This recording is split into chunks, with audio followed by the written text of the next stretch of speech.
White. Wide open, Torrence! Oh, baby! Touchdown! How do you leave the best receiver in the NAIA that wide open? You show, and that's what we do! Cat! You're proud of me? And it's caught! Oh my goodness! Troy Torrence comes down with it! What up, cappers, gamblers, punters, hustlers, low baggers? Happy Tuesday, October 1st to all of you. It is 8 p.m., which means it is time for Bankroll Blitz. My co-host, Troy Torrence, is in Cleveland on business. So we're running back our guy, Birdie Betts, who had a very impressive performance here on the show last week. Birdie, how are you, my friend? I'm doing good, Jimmy. Thank you. How are you? I'm great. I'm great. I'm hopeful. It was a strange week for me in NFL as my totals just went sideways, but the sides were very strong.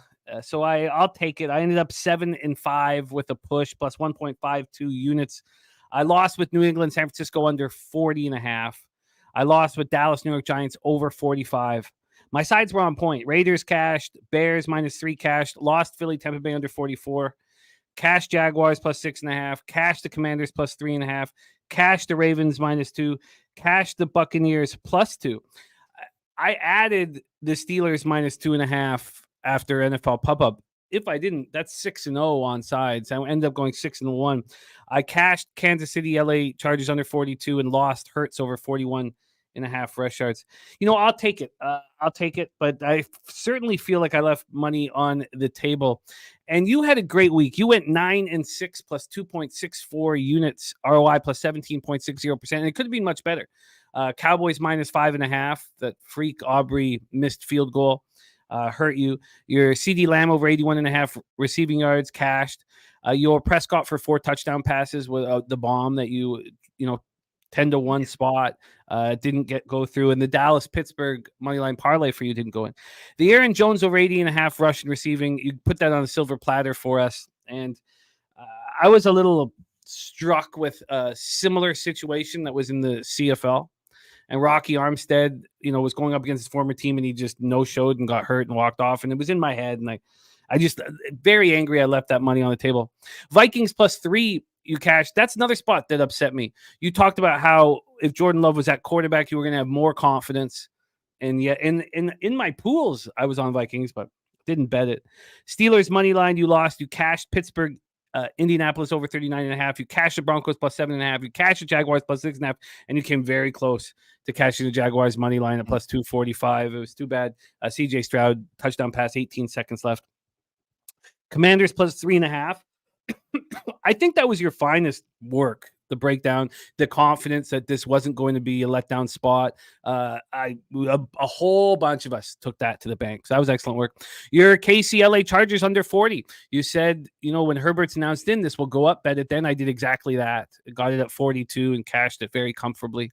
Ravens -2 was an easy casher for us. And then the Seahawks plus 3.5. I mean, yes, they lose by 13 points, but 39 first downs, over 500 yards of offense. You could have easily been in the right there. So a 9-6 week 1 on Bankroll Blitz. How did you feel about the week that was for you? Felt good. Felt like I was on the right side. Sometimes you lose some. That's the nature of the NFL. It can be very humbling. Very happy we got out with a couple of units here. And I think the information we gave was good. And hopefully we do the same thing this week. I'm ready. I'm ready too. We only have 14 games. So we have our first little taste of bye week. So maybe we'll cut a little bit of time off these very marathon shows. Shout out to all the cappers joining us. We got Top Set in the house. Gerald Jones, Dougie Wise, Harold Williams, Mac Beavers, Wine Time Sports, The Truth Teller in the house. Dennis Garcia, Al Cervic, Blue Numbers, Aaron Gaza. Thank you guys so much for joining us. So let's get right to work. without further ado, we start on Thursday evening, Thursday, October 3rd, 8:15 p.m. Eastern, for the Tampa Bay Buccaneers at Atlanta Falcons. These Buccaneers 3-1, 1-0 on the road at the Falcons, 2-2, 1-2 at home. We're at Mercedes-Benz Stadium in Atlanta, Georgia, and we will have our live stream rocking. That starts at 7:20 p.m. Eastern for those of you who want to live bet with us. I've cashed 6 of my last 7 bets live with the group. I'm 9-4 on the year live betting on our shows, and I'm pumped up for this Thursday nighter. Let's talk about the line history and the cash flow first.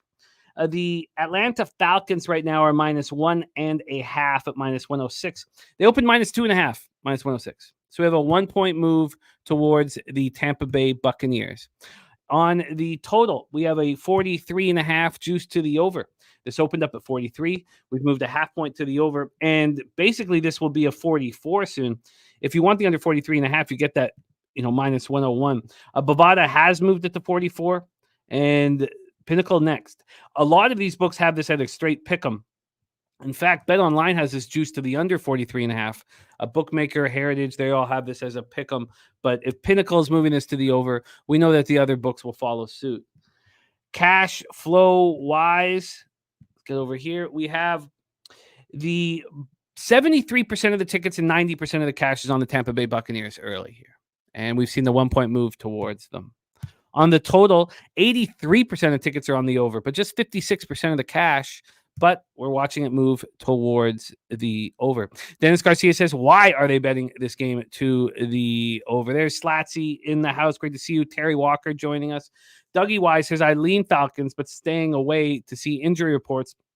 They're with an early lean to the Falcons, and Dennis Garcia saying Tampa Bay +3 and the under for him.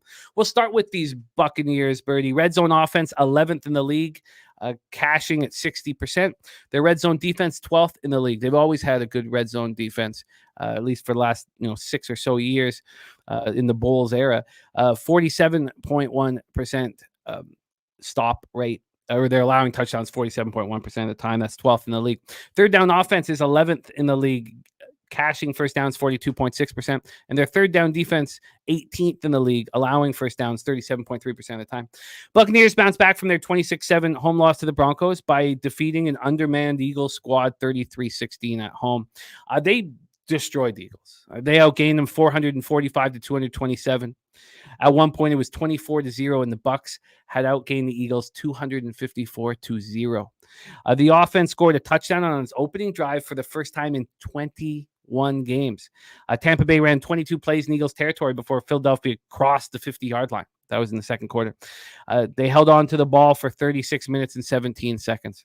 The offense put up 29 first downs, went 6 of 13 on third down. Baker Mayfield, 30 of 47 for 347 yards and 2 touchdowns, no picks. Mike Evans caught 8 passes for 94 yards and a touchdown. He is now number 1 on Tampa Bay's scoring list, ahead of Martin Gramatica. Chris Godwin caught 6 passes for 69 yards. Rachaad White ran 10 times for 49 yards and caught 2 passes for 35 yards. Bucky Irving continues to do a great job as RB2. He had 10 carries for 49 yards and a touchdown, caught a 6-yard pass. They were very impressive in the red zone, 4 of 6. The defense was strong, holding the Eagles to just 4.1 yards per play. Levante David all over the field, 8 tackles, 2 sacks, a forced fumble. The pass rush combined for 6 sacks, and that's a big deal because they only had 2 sacks through the first 3 games of the season. So the pass rush was good. Safety Antoine Winfield, defensive lineman Kalijah Kancey, and right tackle Luke Gadecki were all inactive. They're all listed as questionable for this week. All 3 could return. We talked about Winfield and Kancey practicing on the sidelines with trainers. I thought they were, on their way to playing this Sunday. It was not the case. And they lost Palmer, their wide receiver. He left the game in the first quarter. He's in concussion protocol. When we get to these Falcons, red zone offense is weak, 29th in the league. Their third down offense is very weak at 29th in the league as well. They're only getting first downs on third down 26.3% of the time. Their red zone defense has been strong, 11th in the league at 46.7%, but their third down defense is weak, 27th, 47.4%. Those are some concerning numbers from this Falcons offense. They come in off a big 26-24 home victory over their NFC South rival in the Saints, thanks to this last-second 58-yard field goal by Young Hoku. He was a perfect 4 for 4 on the day. That 58-yarder was the longest field goal in the stadium's 7-year history.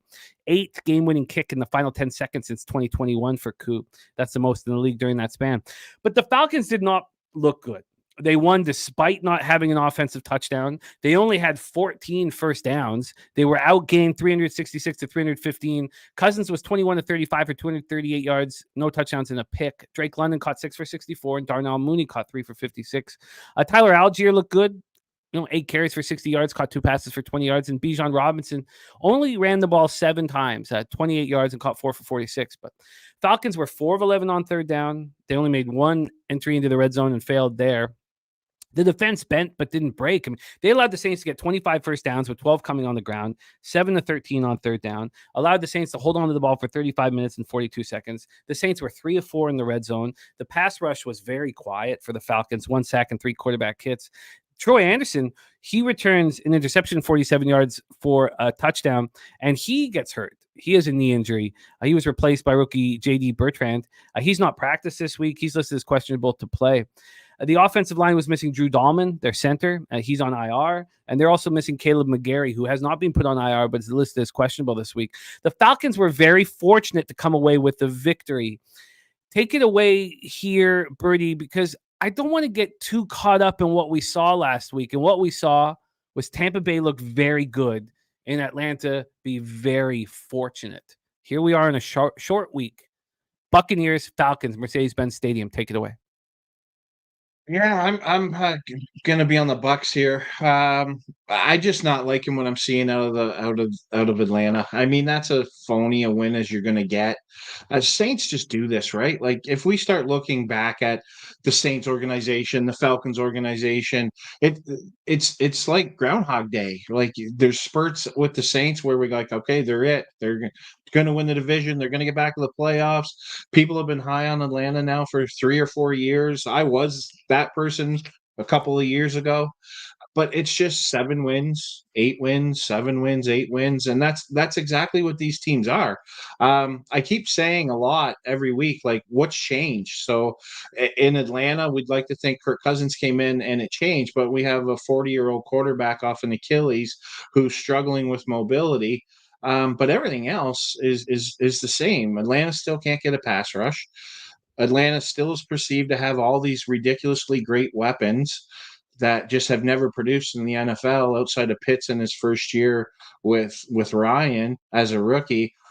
Since then, he's just been an utter failure. Bijan's solid, but he's not Gibbs.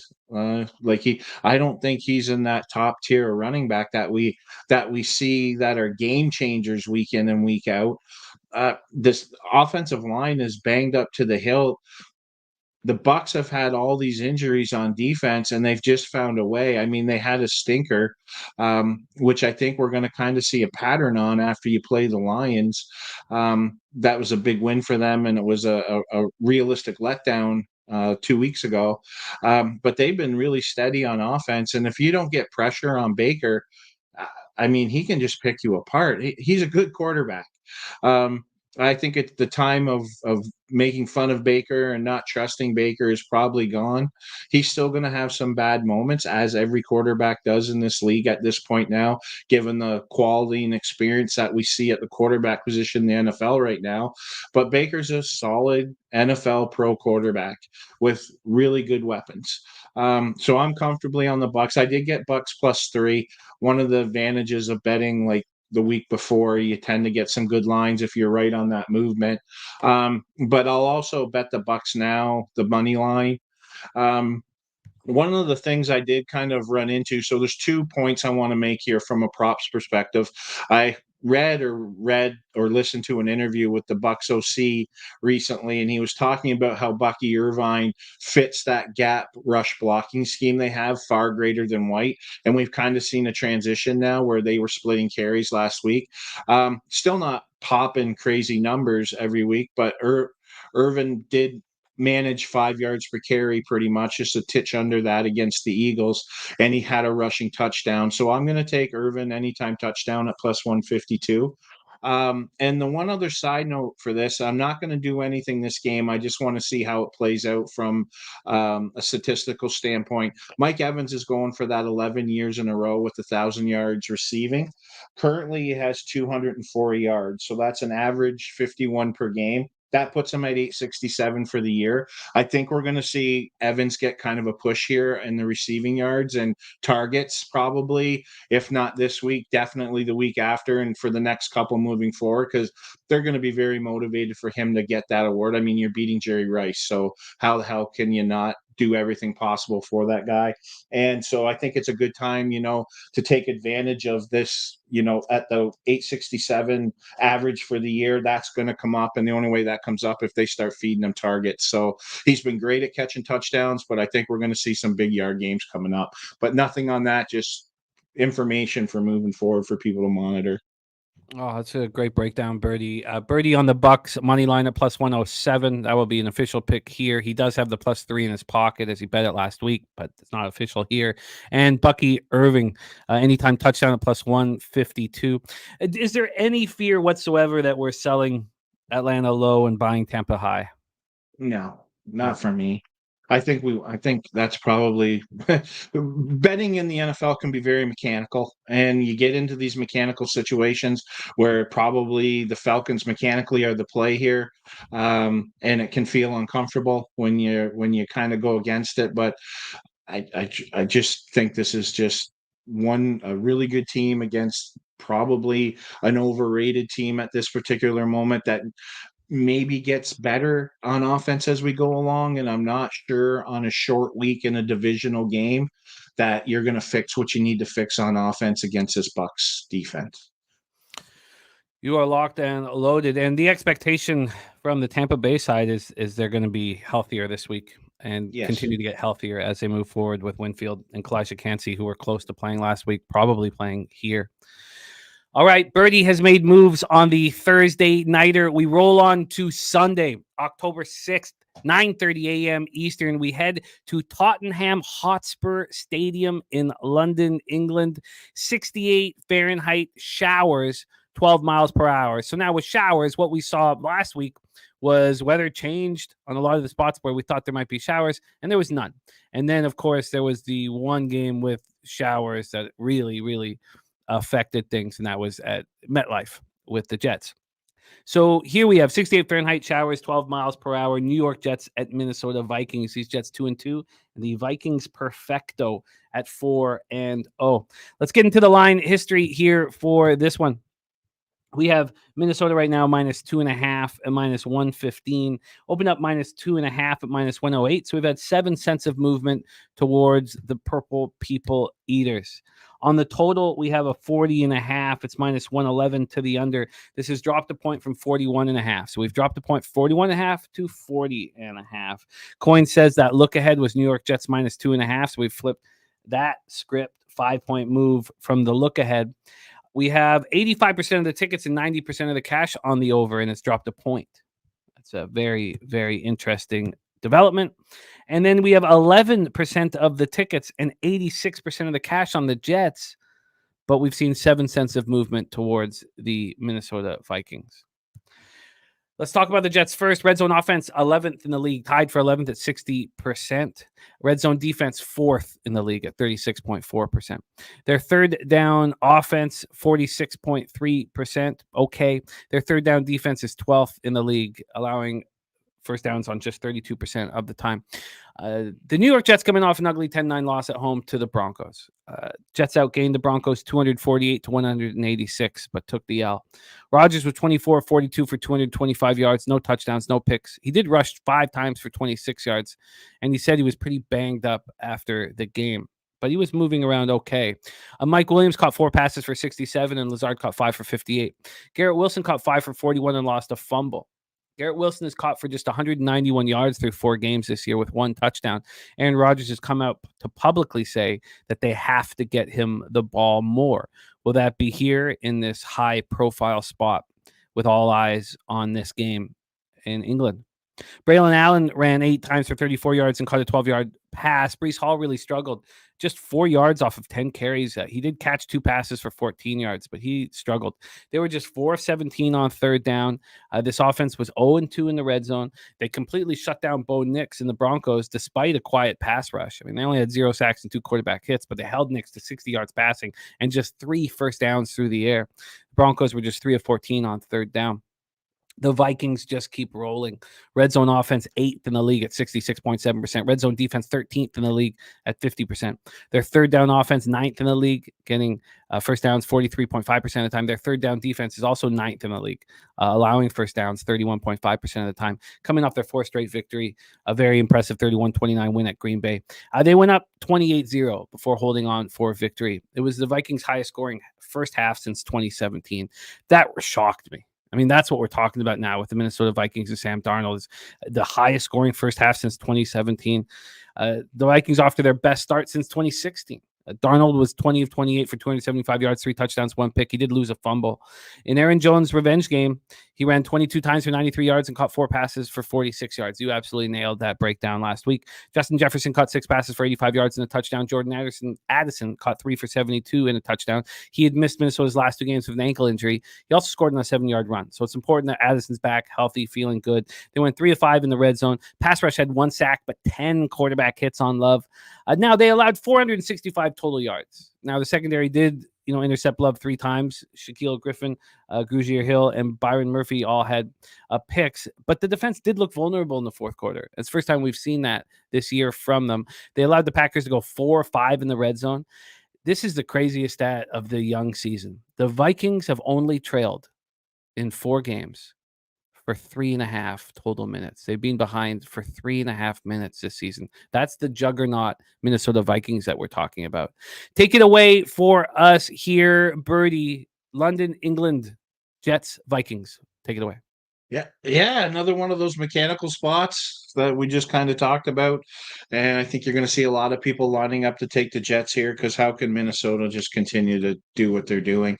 So it's one of the disadvantages of doing the Tuesday show is you can't compile all your information.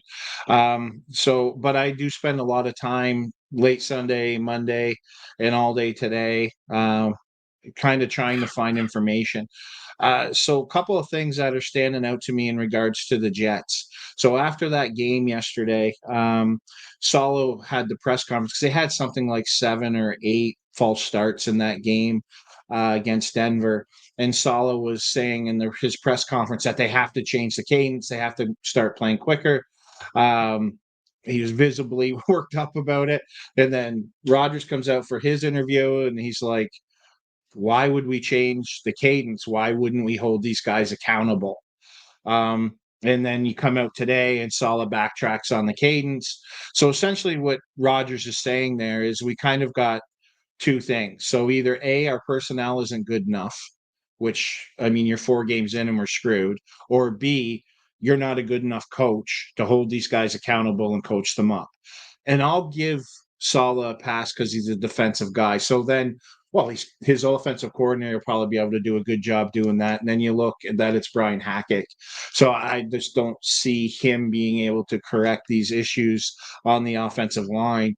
I mean, one of Rodgers' greatest weapons throughout his career is his cadence. And he gets a lot of opportunity on jumped off sides, had a couple in the Denver game.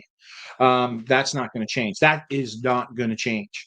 And when you look at what Flores does on defense, when you're slow and methodical and he can time that pressure just because you're going so late into clocks, you don't have a chance against Flores' defense. I don't care how good Rodgers is and his ability to read defenses. You don't have a chance in that scenario. No team has had a chance this year. And we're talking the 49ers, we're talking the Green Bay offense.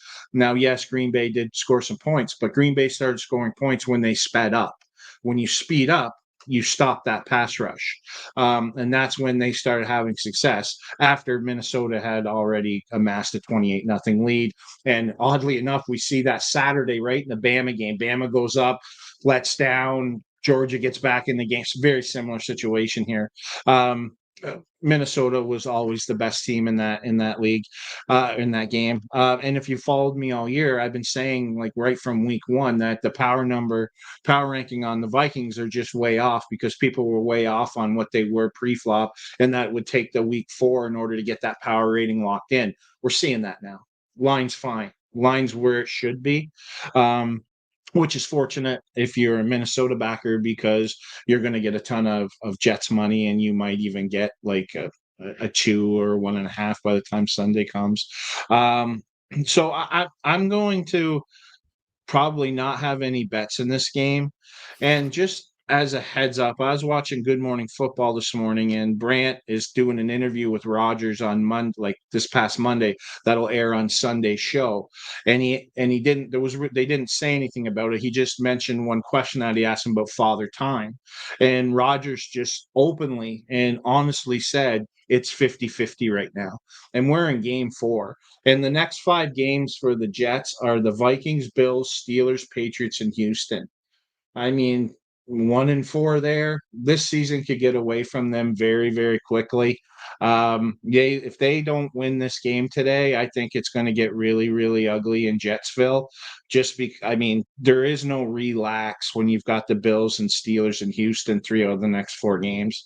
It's not like in the old days when he would say that and they had bottom half schedule in that division that was very bad for a long time. That's not what's in front of them here. They had their opportunity to make hay early, and losing that game against Denver was not ideal for the Jets, and this could go south really quickly.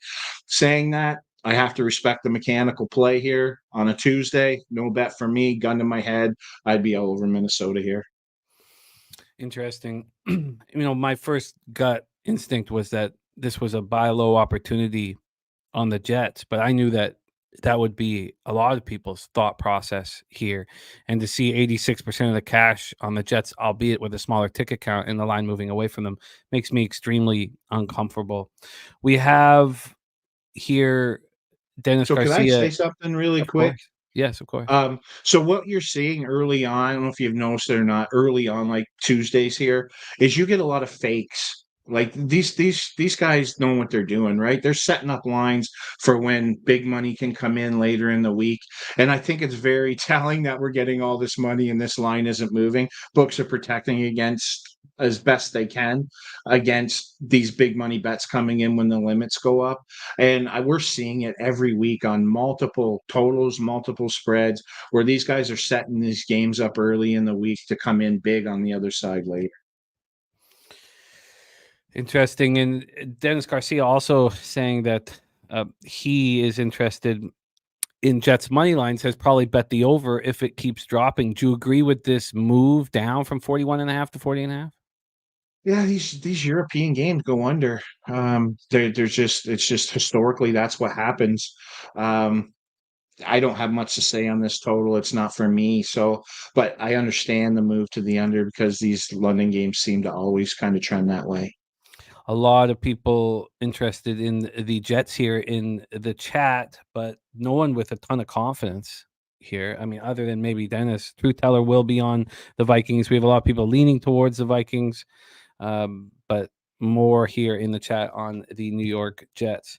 That breakdown does not bring any comfort to an edge or an angle for me for the 9:30 a.m. game in Tottenham. So we will move on. Next up for us, 1 p.m. Eastern, Carolina Panthers 1-3, 1-1 on the road at Chicago Bears, 2-2, 2-0 at home at Soldier Field in Chicago, Illinois. 71 Fahrenheit, mostly sunny, 13 mile per hour winds. Let's get into the line history here for this one. We'll start with the total. Total's at 41.5 minus 107. This has dropped from 43. It's funny that it's dropped from 43 because watching the Carolina Panthers, I think, God, overs are just going to cash over and over and over again with Dalton at quarterback in this very weak defense. But we've seen this drop 1.5 already. And we know that the Chicago Bears are not an over team. It's their defense that's very good, not their offense at this point. We have this also opening up at 4.5, and it's now a 4. Not only is it a 4, but it's a 4 at plus 101. Now, this was a 4 at plus 105, but we do see 3.5s at the other books here. So we have a 3.5 at Bet Online at minus 115. We have a 3.5 at minus 110 at Bovada. Heritage still hanging a 4, but Bookmaker 3.5 as well. So we have a move to the under and a move towards the Carolina Panthers. We get to the cash flow. 49% of the tickets and 38% of the cash are on the Panthers. And this line's moving towards them. 84% of tickets and 83% of cash is on the over. And the books are opening up their arms to anybody who wants to bet the over, which did throw me for a loop. We'll start with the Panthers. Red zone offense, 11th, 60%. Red zone defense, the worst in the NFL. They're allowing touchdowns 91.7% of red zone opportunities. Their third down offense, weak, 27th in the league at 29.2%. Now it's much better with Dalton. And starting next week, I'll just cut all of the Bryce Young stats off. Just give you the Dalton stats. Third down defense is 28 to 49.1%. Panthers coming off the 34-24 loss at home to the Bengals. Dalton 25 of 40 for 220 yards, 2 touchdowns, and an interception. Deontay Johnson looked great. So did Xavier Legette. They both look great. Deontay Johnson led receivers with 7 catches for 83 yards and a touchdown. Adam Thielen out, so their first round pick, Xavier Legette, got the chance to run, and he looked great. 6 catches for 66 yards in his first career touchdown. Chuba Hubbard continues to deliver in the Red Rifle offense. 18 carries for 104 yards and a touchdown, caught 4 passes for 17 yards. The offense, 7 of 14 on third down, 2 of 3 in the red zone. They just couldn't get stops. I mean, this pass rush is, just failed to menace. 0 sacks, 2 quarterback hits. Bengals were 7 of 13 on third down, 3 of 3 in the red zone. This pass defense is a real problem. They've now allowed 9 touchdown passes in just 4 games and more points than any team in the league. Xavier Woods did have an interception, but this team just continues to take hits. Now we have back-to-back years where Shaq Thompson, the captain of their defense, suffering a season-ending Achilles tear. It's awful. So they lose Shaq Thompson. Josie Jewell, hamstring groin, he left in the second half. No long-term injury, but he is listed as questionable. So now with Thompson out, they really need DJ Wanham to return from the PUP list, but that's not happening this week.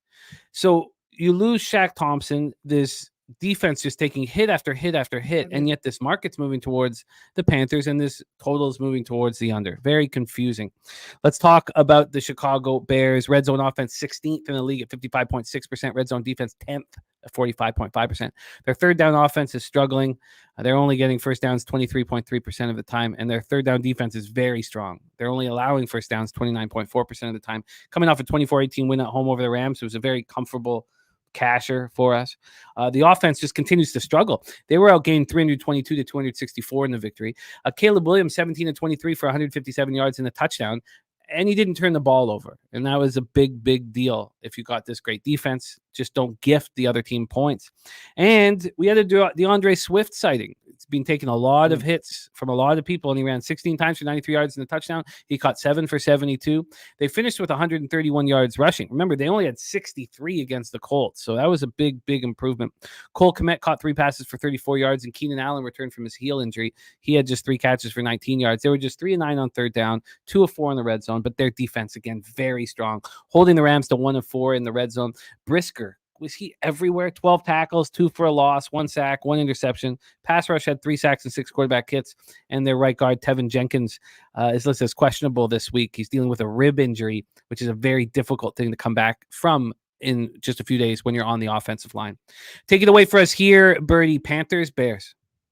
Yeah, I think a lot of the power rankings have the Panthers a play here. This is just going to be a major step up in class against this Bears defense. I mean, it's legitimate top 5. I don't think we can argue that anymore. It's going to be a really tough test for Dalton this week. And to quote the referee from the greatest movie ever, Slapshot, I have a feeling it's going to be too much too soon for the Panthers here this week. It is just really, really a tough defense to play against, especially in Chicago. I'm worried for Dalton a little bit this weekend, to be honest. The Panthers defense is just gutted. I'm not going to play a side in this one again, because I think the power ratings kind of say the Panthers are a play if you're going to get involved in this game. I understand that look, but I just can't put my money on either of these teams this week. I personally believe that the Panthers are probably going to be in for a long day. And I mean, they don't get any pass rush at all. You've got Caleb Williams heading into his 5th game here. He's starting to get a little bit better and more comfortable in the pocket. Still not wonderful. And you want to give him as many of these NFL starts as you can get against this quality of defense in order for him to get more comfortable, to get to see the routes, to be able to throw the routes. And if he's ever going to have a big week in the NFL, it's probably this week. I mean, there's some good future markets in most passing yards for Sundays. I think maybe Williams might have a little bit of value this week in that market just because of this Panthers defense is just so banged up. But I would probably look at Swift props Sunday. I will be rushing and receiving. I think he probably has another good game here because this isn't a very physical defense. And when Swift isn't getting pounded or scared of getting hit, we saw last week against, again, not a very physical defense in LA, him finally step out. So I think we get a couple of back-to-back good weeks by Swift here. You know, you lose Derek Brown, then you lose Shaq Thompson. This line moving towards the Panthers, moving towards the under. Dennis Garcia has Carolina plus 4.5 and the under 43.5 and says he loves them both. Yeah. If I'm that off, I need to step back and reevaluate. And that's what's happened here. Again, how are the Panthers going to get stops? You know, Dalton throwing the ball all over the field. And then you have a Bears team that's 2-0 at home, really comfortably beat the Rams. I mean, maybe that's a bit arguable, but for me, I was never really concerned in that game with the Bears -3. So I've got to step back and reevaluate. Obviously, I'm way off here. I mean, you have Sammy Culmer also loving Carolina at this line. So I need to reevaluate, and that's what I will do. Dougie Wise says, think the Bears are starting to get their offense together. There's Ron Crawford in the house. Al Silver says he's not on this, but he would be on Chicago and top set with his SGPs. Carolina plus 8.5. And the team total under 19.5 at plus 220. Random Bozo leaning towards the Chicago team total over. And the NFL spreadsheet play of the day from our Ron Crawford is the New York Jets over in Tottenham Stadium. Okay, that's a very, very interesting market here for Panthers Bears. And we move on.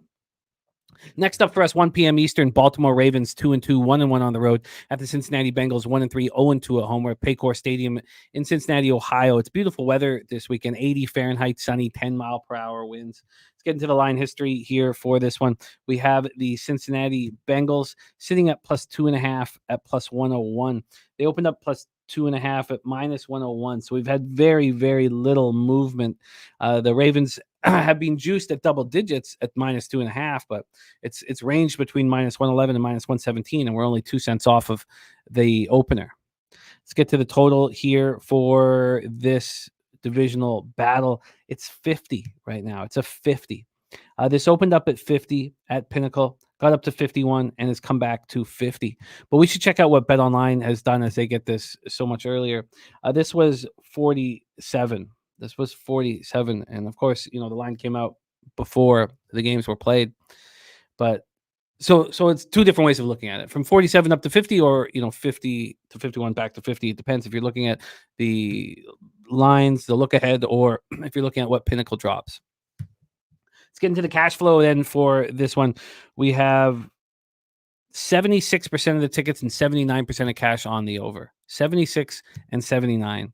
On the spread, 21% of the tickets and 46% of the cash is on the Cincinnati Bengals. Jared TG says huge test for the Bengals defense. Their offense has been fine. That defense, though, is real and serious issues.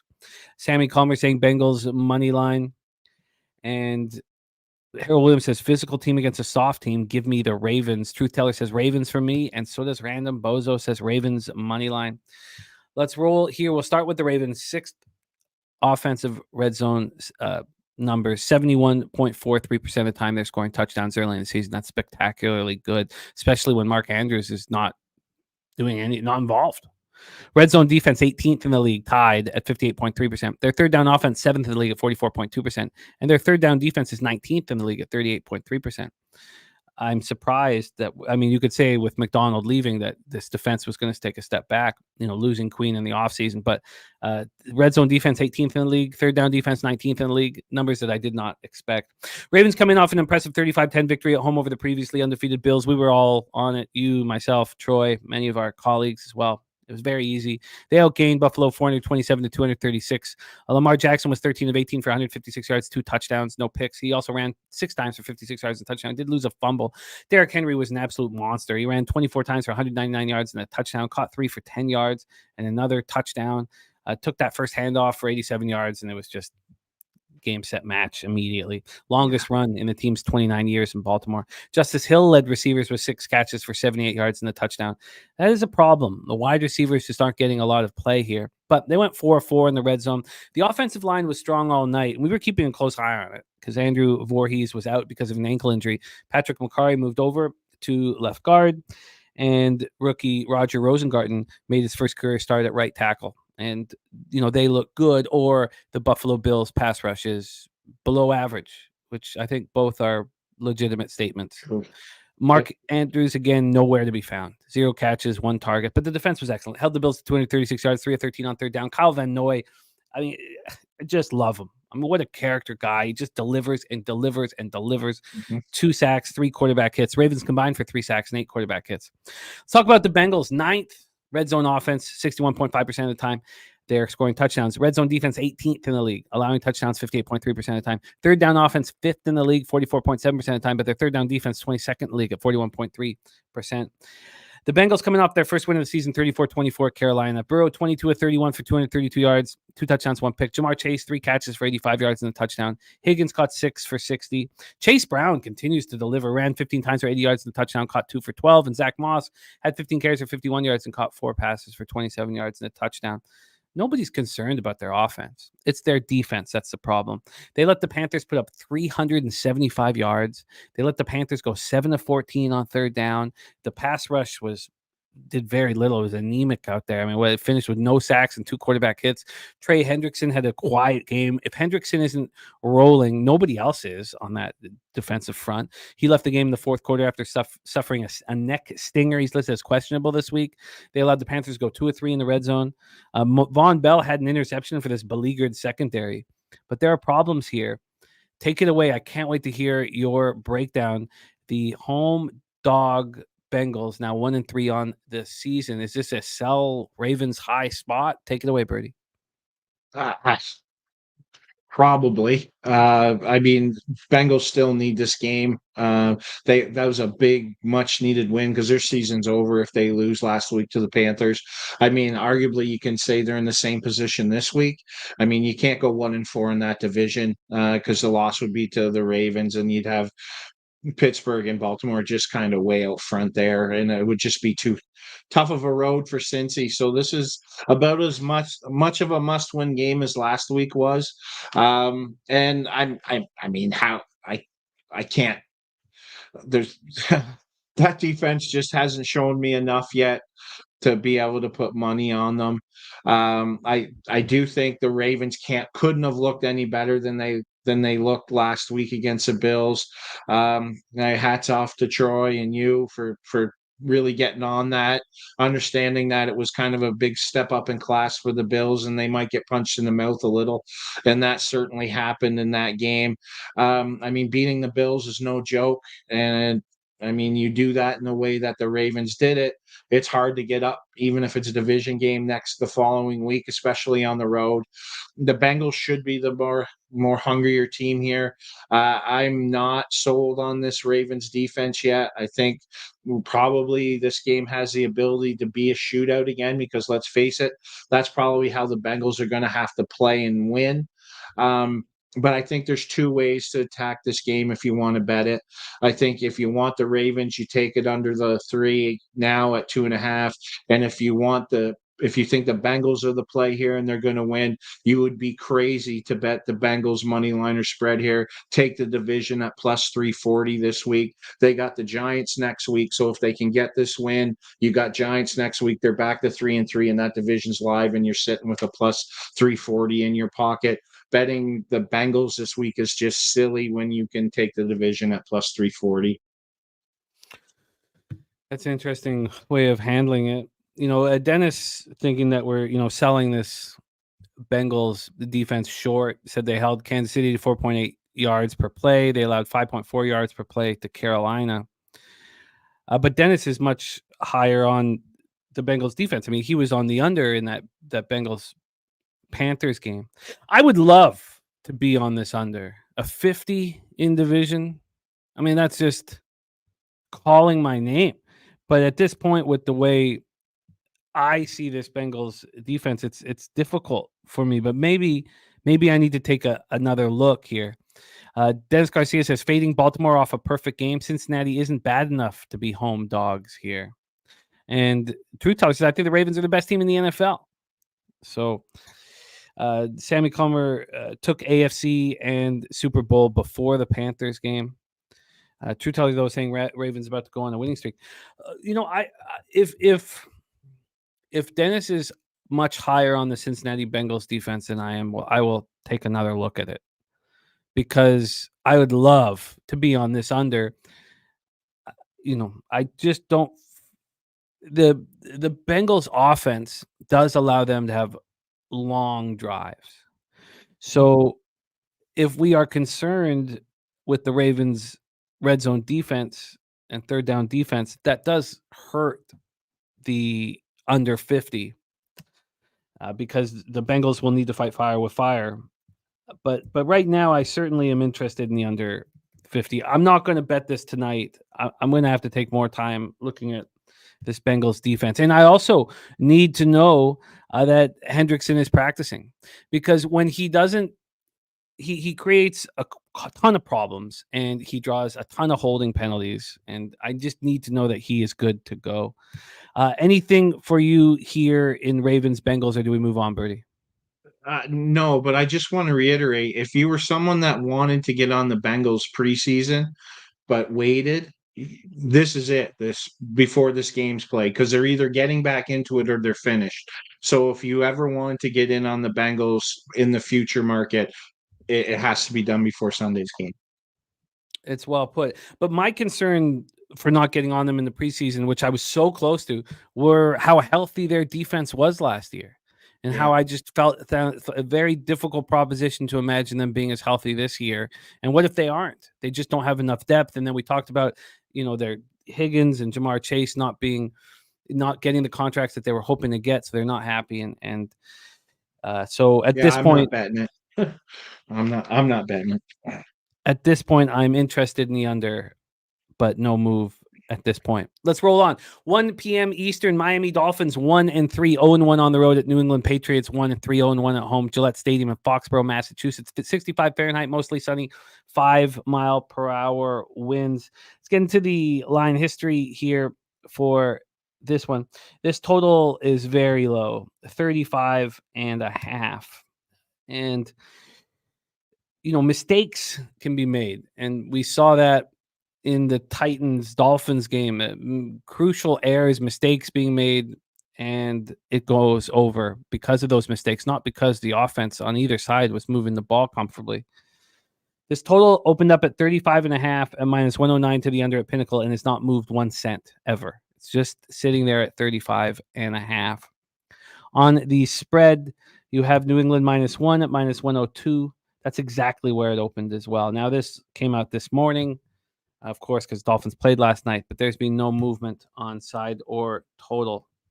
Let's get into the cash flow here with this one, Dolphins, Patriots.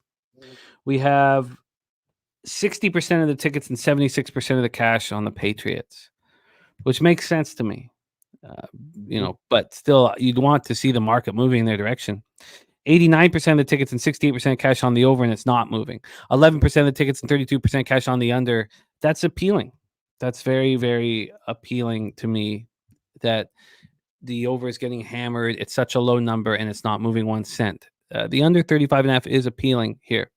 Let's talk about the Dolphins first. Their red zone offense, 31st in the league, tied for 31st, 33.3%. Their red zone defense, 31st in the league, allowing touchdowns 80% of the time. Their third down offense, 25th in the league, achieving first downs 32.7% of the time. And interestingly enough, this Miami Dolphins defense is the best third down defense in the NFL at this point through 4 games, allowing first downs just 23.8% of the time. Dave and Cal says Miami money line. Dolphins coming off that ugly 31-12 loss at home to the previously winless Tennessee Titans. The Dolphins have not led a game at all this entire season. Their only win came in that walk-off by Sanders against the Jags. Tyler Huntley did not look good. I spent hours thinking, why are people betting the Dolphins? It just didn't make sense to me. Now, my whole script was that, Levis is much better than Tyler Huntley. And even though he's been horrific that he should be bet, I still was so scared by this continuous market move towards the Dolphins that I did nothing and left money on the table. This offense with Snoop looked awful. Tyler goes 14-22 for 96 yards. He ran 8 times for 80 yards and a touchdown, lost a fumble. But the offense looked abysmal. And now you can expect it to get better, obviously. He was never very long. He finished with just 184 total yards, 2 of 12 on third down, 1 of 3 on fourth down. Waddle led receivers with 4 catches for 36 yards. Tyreek Hill caught 4 for 23. He did have 3 carries for 19 yards. So Tyreek Hill was held under 50 yards receiving for the 3rd straight game. The pass rush was nowhere to be found. 1 sack, 3 quarterback hits. They allowed the Mason Rudolph-led Titans to go 2 of 3 in the red zone. Rudolph led 7 scoring drives. Emmanuel Ogbah did have an interception, but that was against Levis. Jeff Wilson Jr. injured his knee in pregame warm-ups, did not play. And now Jalen Phillips left in the 3rd quarter with a knee injury and did not return. He left the stadium with a brace on his leg. So, we're not sure when he's going to be placed on IR, if he's going to be placed on IR. Jordan Poyer also left the game with a shin injury. So you have linebacker David Long Jr., cornerback Kendall Fuller, running back Raheem Mostert, quarterback Skylar Thompson, and offensive tackle Toronto Armstead, all inactive. All this is questionable this week. Why would anybody want anything to do with that football team? Patriots red zone offense 30th in the league at 36.4%. Red zone defense 16th in the league, 53.9%. Their third down offense 24th in the league at 32.8%. Their third down defense 31st in the league at 51.9%. That stat caught me off guard. I did not expect their third down defense to be anywhere near this porous. Patriots coming off a 30-13 loss to San Francisco. They were badly outgained, 431 to 216. Brissett 19 to 32 for 168 yards, touchdown and pick, fumbled 3 times, only lost 1 of them. So New England's now being held under 150 yards passing in each of their first 4 games of the season. That's the first time they've done that since 1971. The offensive line isn't helping. It's dealing with a litany of injuries. The 49ers sacked Brissett 6 times and hit him 10 times. So the Drake May questions are going to continue to linger. But it was running backs driving what little offense was around. Ramondre Stevenson ran 13 times for 43 yards, caught 4 for 19. Gibson ran 6 for 12, but caught 3 passes for 67 yards. Of course, there was a 50-yarder included in that. They were just 5 of 16 on third down, 1 of 3 on fourth down, 1 of 2 in the red zone, and their defense got torched. The 49ers put up 7.2 yards per play. The Niners went 7 of 13 on third down. Now, they were decent in the red zone, holding Niners to 2 of 4, but pass rush was quiet, sack and 4 quarterback hits. Peppers did have a pick, but there's problems here. So David Andrews leaves with a shoulder injury, and he's getting multiple medical opinions on the shoulder injury that he suffered. So he's not going to be in the lineup this week. You take David Andrews out. You take offensive tackle Caden Wallace out. He's dealing with an ankle injury. Now, he could play, and so could Kyle Duggar, the safety, who's dealing with an ankle injury. But Caden Wallace was using crutches and wearing a boot on his left foot. So, he's not on IR, at least he wasn't as of this morning, but he's not going to be there. So you take out David Andrews, you take out Caden Wallace. So we've already lost Michael Jordan. They're all, and Lowe. There's 3 tackles in Lowe, Wallace, and Jordan, all battling ailments. They already lost their starting tackle in week 1, Okorafor. He left after 2 games. The Patriots have started 4 different left tackles in 4 games. And center is at the actual offensive line position with the least depth. Behind Andrews, there's only 1 center on the active roster, Nick Leverett. And he is who replaced Andrews for the 49ers on Sunday. So you go over those stats and you think, wow, I can't move on the Patriots. How's any team going to move the ball? I think that the under must be bet. And it must be bet as soon as possible. Now it's not moving. And we see the public on the over. But take it away for us here, Bertie. Dolphins-Patriots. Yeah, Miami Dolphins team total under 9.5. I'll take. That's the only way I'm looking here. Dolphins have a bye. They just want to get to the bye and pray that Tua can come out of this bye and play again.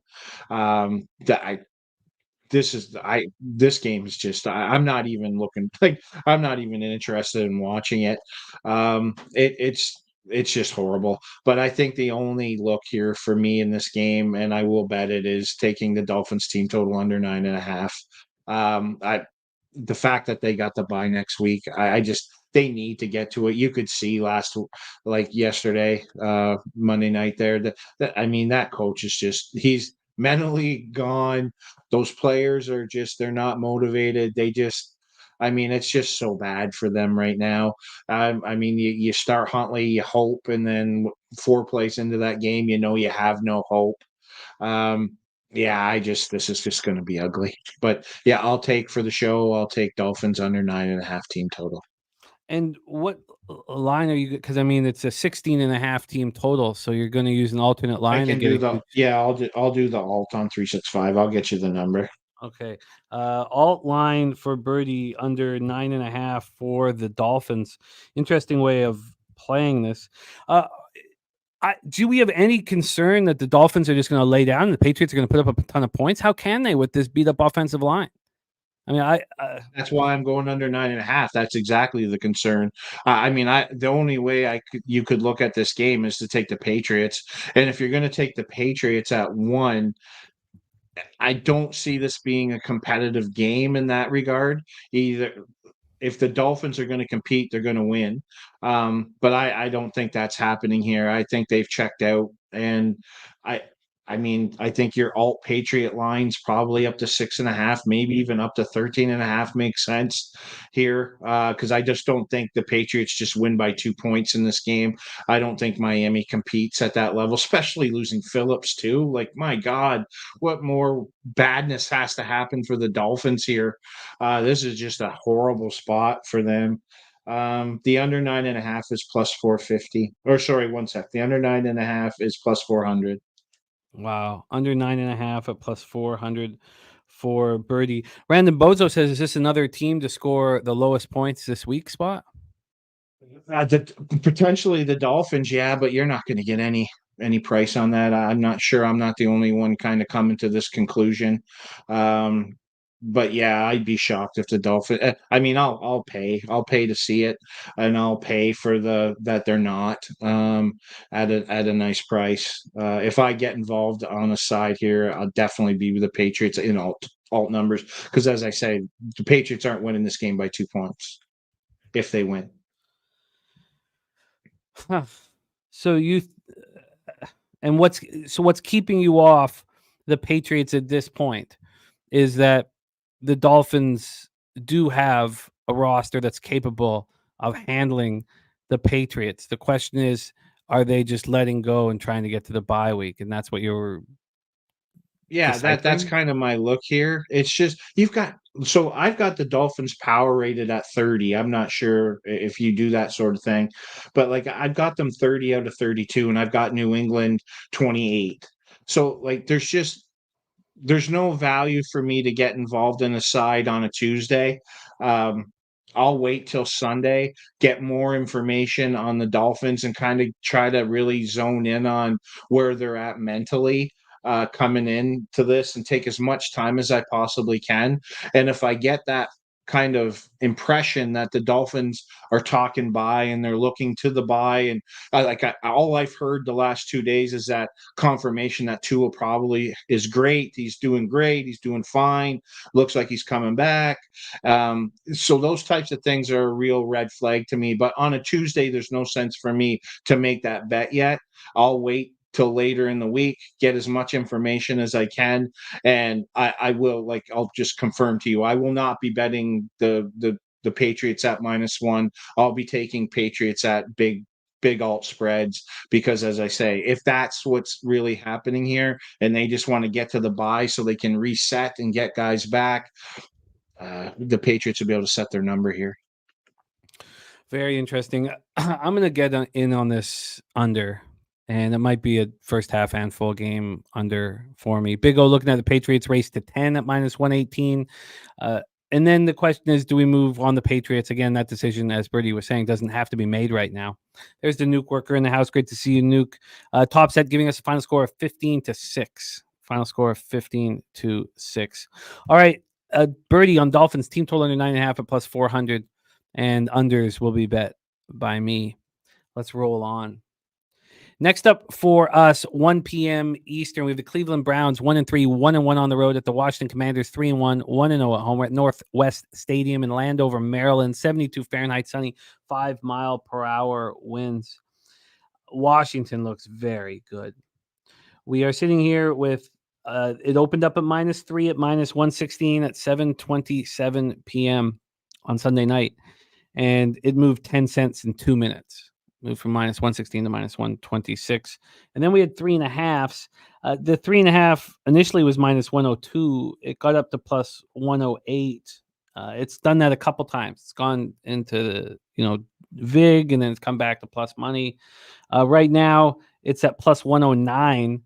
So you can still get a 3 if that's what you want. And here at Pinnacle right now, you can get that 3. Let's get that price here for this one. You can get that 3 at -114. So you can still get a nice, cheap enough 3. Let's take a look at the total in this one. The total is sitting here at 44.5. It is juiced to the over. It opened up at 43.5. It's moved to 44.5. There are some 45s out there. Let's get to the cash flow for this Commanders spot. You have 83% of the tickets and 78% cash on the over, 83 and 78. On the spread, 59% of the tickets and 72% of the cash on the Commanders, 59 and 72. It's interesting when you think of the -3 at -114. That means this has moved a couple cents towards these Cleveland Browns. Al Cervix says he wants the Browns, but their O-line is all gone. Harold Williams looking at Washington or pass. So we'll start with these Browns. Their red zone offense, we've joked about it. It's first in the league at 83.3%, but they're 5 of 6. They've had 6 red zone opportunities in 4 games. And they were 1 of 2 in the loss at Vegas. Their red zone defense, 18th, tied at 58.3%. Their third down offense is the worst in the league. They are 32nd. They're getting first downs on third down just 20.8% of the time. Their third down defense is strong, 7th in the league at 30.6%. They come in off a 2016 loss at Las Vegas. Deshaun Watson struggled again, 24-32 for 176 yards, a touchdown and a pick. He also ran 8 times for 32 yards, fumbled, and was fortunate not to lose it. Jerry Jeudy caught 6 for 72, and Jerome Ford ran 10 times for 58 yards, caught 7 passes for 27 yards, but they were just 3 of 10 on third down, 1 of 2 in the red zone. And the defense tried to keep them in it. They held the Raiders to just 268 yards of offense. Myles Garrett battling these foot injuries, 2 sacks, 3 quarterback hits. The rest of the team had 0 sacks and 1 quarterback hit. The Browns couldn't stop the Raiders' anemic ground game. The Raiders hadn't rushed for more than 55 yards in a game this year, and they went for 152 against the Browns. They held the Raiders to 4-12 on third down, but allowed them to go 2 or 3 in the red zone. Ethan Pochich, their center, has been battling an ankle injury. He went into the locker room a couple different times during the game, and he's day-to-day right now with an ankle injury. We know Wyatt Teller, Jedrick Wills, and Jack Conklin are all out. Wyatt Teller's on IR, but Wills and Conklin could return, and man, do they need them. Jordan Hicks left in the second quarter with an elbow injury. He's day-to-day with that injury. David Njoku did not play, and Stefanski said that Chubb is going to have his 21-day practice window open Wednesday to be on the field in some capacity this week. He's not coming back on Sunday, but they're going to be opening up that 21-day practice window for Chubb, and do they ever need a spark? Let's talk about the Commanders. It was a great breakdown you had last week, Birdie. They were an easy casher. Their red zone offense, 15th in the league at 58.8%. Their red zone defense, 27th at 71.4%. Red zone defense is a problem. Their third down offense is first in the league, and their third down defense is last in the league. It's quite a dichotomy there. Commanders come in off an extremely impressive 42-14 victory at Arizona. 29 first downs, 449 total yards. They were 9 of 12 on third down. 4 of 5 in the red zone. Daniels was excellent again. 26 of 30 for 233 yards, touchdown pick. Ran 8 times for 47 yards and a touchdown. He's the 4th quarterback in the Super Bowl era to run for 4 touchdowns in his first 4 career games. That's Cam Newton, Robert Griffin III, and Anthony Richardson. The Commanders have scored at least 30 points in 2 straight games for the first time since 2017. Olamide Zaccheaus, 6 catches for 85 yards. Terry McLaurin, 7 for 52 and a touchdown. Brian Robinson had 21 carries for 101 yards and a touchdown, caught 3 for 12. And Jeremy McNichols, coming in for Austin Eckler, ran 8 times for 68 yards and 2 touchdowns, caught 1 pass for 6 yards. Commanders ran 37 times for 216 yards and 4 touchdowns. And the defense was strong. I mean, holding the Cardinals to 296 yards at home is not easy. Pass rush looked really good for the second consecutive game, despite missing Clelin Ferrell. They combined for 4 sacks and 7 quarterback hits, held the Cardinals to 4 of 11 on third down. The Cards did go 2 of 2 in the red zone. Eckler is in concussion protocol still. Clelin Ferrell and Jamison Crowder are listed as questionable to play this week. They were inactive last week. Take it away for us here. Birdie, are you going back to the Commanders? Well, no, I'm not going to have a play in this game. This is going to be a classic pros versus Joes, I suspect. Pros will be all over Cleveland here. I guess the perception is that this will be the first time that Daniels has played. They're going to say a good defense. I've probably been leading the way saying this Browns defense has been pretty overrated for the last 2 or 3 years. They're just not consistent enough. Even this year, I mean, what have they held one opponent to 20 points?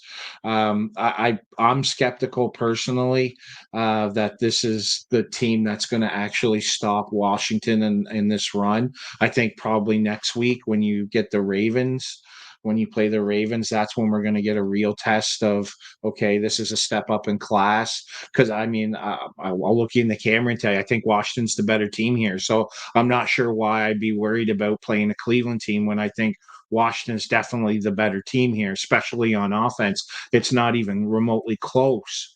It's not even remotely close on what Washington's offense to in comparison to this Browns offense. But again, you have to respect guys that have been doing this for a long time. They're going to be lining up these sharp guys to take the Browns this week. Again, another mechanical situation in week 5 or wherever we're at here, week 4, week 5. We get a lot of mechanical plays this week. People told me last week that Seattle Lions were the play, and they did turn out to cover. But if you look at the stats in that game, Seattle showed up in that game and probably were the better team, especially on offense in that game unequivocally. So I don't know why they want to line up against Washington here. I think much like Minnesota, the power ranking probably's caught up. Now, do I think Washington is this elite all-time great numbers they're putting up historically in the National Football League? No. And I think next week against the Ravens is the time to probably fade Washington. And they actually have a kind of a tough schedule against defenses coming up here. I know they have the Ravens, they have Pittsburgh, and they may have Dallas. So it's going to be a tough schedule of defenses. And I mean, the quality and class definitely gets stepped up. I'm just not sure the Browns are what people think they are on defense. And I know the Browns can't play on offense. But I'll stay off the game because I respect people and I respect these types of situations. So nothing for me here. Gun to my head, I bet Washington. My power ranking has Washington as a 16-point favorite in this game. They were a 9-point favorite against Cincinnati and covered the number. They were a 9-point favorite against, was it Arizona? Covered the number. They're 16 points on my model this week against the Browns. I don't know how I can't play them, but I'm not going to because I guess I do need to see it. So I'll take the responsible reproach, take a step back, and enjoy the game. Yeah. Wow. Dennis Garcia on Cleveland. I think you're right. This will be the pros versus Joe spot. I don't want to fade the Commanders, even if it's a great sell high spot on them. So I'm with you. I can comfortably just stay off. Jimmy, can I ask you something? Because this sell high thing I'm seeing in the chat now, you just mentioned it. How do we know we're selling high here? How can anyone say we're selling high on Washington? Just yes, the number has moved, absolutely, but I have no idea if Washington is at their peak of the market. I don't think it's fair to kind of even think we might be selling high in this case, and that's kind of my point here. I think Washington is a much better football team than the Browns, and I would hate to base a playoff of we're selling high on a team that has a rookie quarterback and has done nothing but get better, to just suddenly think we're gonna stop. Probably gonna happen, but I think next week versus the Ravens. No, that's fair. And there was people saying that it was time to sell Washington last week, and you were heavily against that. And they put up 42 points and won by 28. So, no, I hear what you're saying. It's a little more I lost difficult. my sound here. Just one moment. I can't hear you. Okay, we'll make sure that we get you ready. But in saying that, it's much more difficult to tell when you can sell a team high, when you have a young stud who's had 4 games, started in 4 games right now. So that is Browns Commanders. No movement for Birdie and I at this point, so we will roll on. Let's do just that. We move on at 1 p.m. Eastern with the Indianapolis Colts 2-2, 0-1 on the road at the Jacksonville Jaguars 0-4, 0-1 at home at Everbank Stadium in Jacksonville, Florida. 80 Fahrenheit, showers, 11 miles per hour. Now, again, this is a Tuesday weather report for Sunday.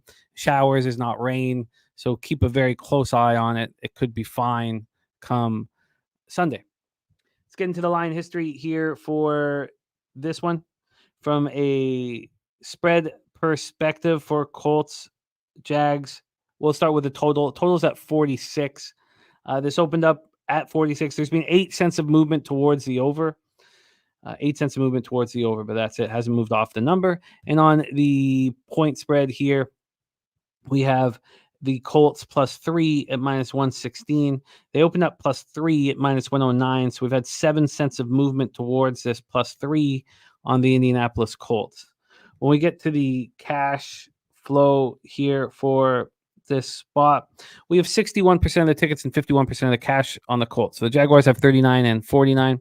And on the total, we have 19% of tickets on the under, but 53% of cash. Yet this is being come juice to the over. Dennis Garcia said he made a 0-point adjustment from Richardson to Flacco. Very interesting. Very different types of quarterbacks, but I can understand that thought process. DG. Red zone offense for the Colts, 9th, tied for 9th at 61.5%. Their red zone defense has been bad. 26th in the league at 69.2%. Their third down defense has been even worse, 29th in the league, allowing first downs, 49.2% of third down opportunities. Their third down offense, 18th in the league, 39.1%. They're coming off a big 27-24 home victory over the previously undefeated Steelers. Anthony Richardson was 3 of 4 for 71 yards. He'd run 3 times for 24 yards before he got hurt and replaced by Joe Flacco, who was 16 of 26 for 168 yards, 2 touchdowns, and no interceptions. It's impossible not to cheer for Joe Flacco. Every time I see him out there, I just immediately start cheering for him. I just very easy to love him, and also to respect the fact that he's still got a career out there, and he's just quietly gone about his business and takes the opportunities when they come, and does it with a steady hand. Richardson left twice in 4 plays, had the hit on his hip and then hit to his head. They were both designed runs, ruled out by the time he returned to the sideline the second time. So now Richardson has had 8 career starts, and it's the 4th time he's failed to finish a game. He's day-to-day with oblique and abdominal strains. So we don't know at this point, unless you guys know if he's being out. Proof Bet says Colts can win this division. Well, I hope so. I've got them to make the playoffs at +140. And it's a decent-sized wager. Pittman caught 6 for 113. Josh Downs caught 8 for 82. Jonathan Taylor ran 21 times for 88 yards and a touchdown. He hurt his ankle in the final minutes. They're not going to put him on injured reserve, but he has a mild high ankle sprain. So you have to really keep an eye on this if you're wanting to move on the Colts, because you want Taylor in the lineup. The offense was 8 of 15 on third down, 3 of 5 in the red zone. It was an impressive performance for a team that was also down their starting center, Ryan Kelly. The Steelers' top-ranked defense. They allow a season high in points. The Colts stopped their 6-game regular season winning streak. And despite not having DeForest, Buckner, Kwity Paye, and Kenny Moore in the lineup, the defense bent but didn't break. Steelers put up 404 yards and were 6 of 13 on third down. Pass rush had 4 sacks, 9 quarterback hits. The Steelers were 3 of 4 in the red zone. Let's talk about the Jaguars. A lot of us cashed on them this past week, and many of you almost cashed the money line. I wish you had of. The Jags red zone offense, 26th in the league, 42.9%. Red zone defense, 28th in the league, allowing touchdown 75% of the time. Their third down offense is 30th in the league. They're getting first downs on 25% of third down opportunities, and their third down defense 24th in the league at 42.6%. These are ugly stats. Jaguars coming off their best performance of the season, though, 24-20 loss at Houston. They were outgained 435 to 313, but they held the lead until that CJ Stroud passing touchdown with 18 seconds left. Lawrence, 18 of 33 for 169 yards, 2 touchdowns, no interceptions. He also lost a fumble, or he fumbled, but was fortunate not to lose it. Brian Thomas Jr. had 6 catches for 86 yards and a touchdown. Kristen Kirk had 7 for 61 and a touchdown. They really looked like talented wide receivers. We've been waiting for this, and they both had a game together. Bigsby ran 7 times for 90 yards. Etienne, 11 carries for 50 and 1 reception for 10. They were just 4-12 on third down, 2 of 3 in the red zone. The defense is still a problem. I mean, they allowed the Texans about 435 total yards, go 7-13 on third down, but the pass rush was much stronger than we've seen this year. 2 sacks, 6 quarterback hits, but the Texans still went 3 of 4 in the red zone, and Josh Hines-Allen is in concussion protocol. They need him out there. He left the game in the fourth quarter with the concussion. So they have safety Darnell Savage, linebacker Devin Lloyd, and tight end Evan Ingram, who were all inactive last week and are listed as questionable this week. Take it away for us here, Birdie. An interesting one here, Colts-Jags.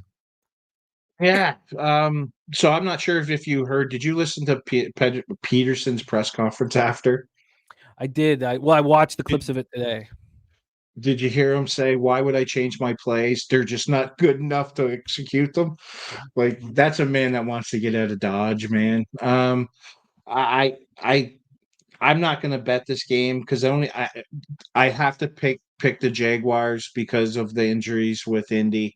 I mean, Flacco's good, but I mean, they're just running out of offensive weapons. So I'd have to take the Jags, and I can't do that. I mean, do you remember last year in that Raider-Chargers game, that one Staley got fired in, and we kind of leading up to it. I forget what he said the week previous, but they came in as favorites, I believe, in Raiderland, and then lost by 51, and he got fired the next day. It kind of feels like that to me here. So I'm happily staying away. The only issue for the Jags is they go to London next week. And then that's actually a 2-week stay. So I'm not sure you could fire Doug after this game. But there's just too much gray in this for me to get involved with. I can see a lot of different scenarios happening in this game. All things being equal, I'd be on the Jag side here. I just think it's a really good spot for them this week. But I can't bet it. Dennis Garcia says, I think last week broke Jacksonville too. They put absolutely everything into that game, had the lead, and didn't win it. Do you think that's a real viable possibility that it broke? Absolutely. Absolutely. I even wrote down in my notes here that if I was going to bet this game, I would take a Colts alt spread up to 17.5. I'm not going to do that. I'm with Dennis. I'm on the same wavelengths of Dennis here, but because I don't know, I can't bet it. And because they've got 2 weeks coming up in England, I just don't think it's a right time. Probably it wouldn't be ideal to fire your coach when you're leaving for England 3 days later for 2 weeks. So, I mean, they may have no reason but to show up and play this week. So yeah, I don't disagree with Dennis. I'm on that same page. That's why I can't bet it. Because as I said, if I had to bet this game, all things being equal, it'd be Jaguars, and I wouldn't hesitate. But yeah, no, I can't. This is just unfortunate circumstances for a guy that should get fired, that will get fired, that probably can't get fired after this week. Yeah, I can understand the trepidation backing the Jaguars. Ron Crawford says Colts don't win in Jacksonville. And then says Jacksonville sucks next. Al Serger says Colts have ballers too. Dougie Weiss says Jags own the Colts at home. Harold Williams leaning towards the Jags. Fly Park says Jags defense is no good. And Proof Bets again saying how the Colts can win the division. Okay, well, there's a lot to think about in that Colts-Jaguars spot here, so nothing will be moved on after the show. Let's roll on. 1 p.m. Eastern. This one's a beauty. Buffalo Bills 3-1, 1-1 on the road at the Houston Texans, 3-1, 2-0 at home at Energy Stadium in Houston, Texas. We have these Bills sitting at -1 at -106. They opened up at -1, and that -1 got up to +109. That became a +1 for a while this morning, and it's back to -1, back to a pick 'em. Probably get a better idea of the situation if we go to the money line. So why don't we do that? Buffalo Bills -112 right now. They opened up at -108. They got to +103. They got up to -115, but they're sitting right now -112. So 4 cents of movement on the money line towards these Bills. On the total here, we have a 48 -114 to the under. This opened up at 46.5 and moved up to 48. So that's a big 1.5 jump here on the total. Let's get to the cash flow here. 82% of the tickets, 88% of cash on the over. A lot of over bets coming in. On the money line, you have 59% of the tickets and 68% of cash on the Bills. And on the spread, you have 67% of tickets and 90% of cash on the Buffalo Bills. Goran Ninkowski says no Von Miller for 4 games. Yes, suspended without pay for violating the NFL's personal conduct policy. So he is out. Dougie Wise is on the Texans -101. And Ron Crawford says Bills -1 tells you everything. Let's start with the Bills. Red zone offense, 3rd in the league at 73.3%. Their defense, 13th in the league at 50%. Red zone defense. Their 3rd down offense, 21st in the league at 35.7%. And you can, break that down because a couple of those games 2 and games 3 were dominant performances where they didn't even try to get first downs in the second half of the game. They just didn't care, and then they get crushed. By the way, so you can take that with a grain of salt. Their 3rd down offense is not nearly that bad. Their 3rd down defense, 23rd in the league at 42%. Again, it was just kind of bending and not breaking it when they had huge leads.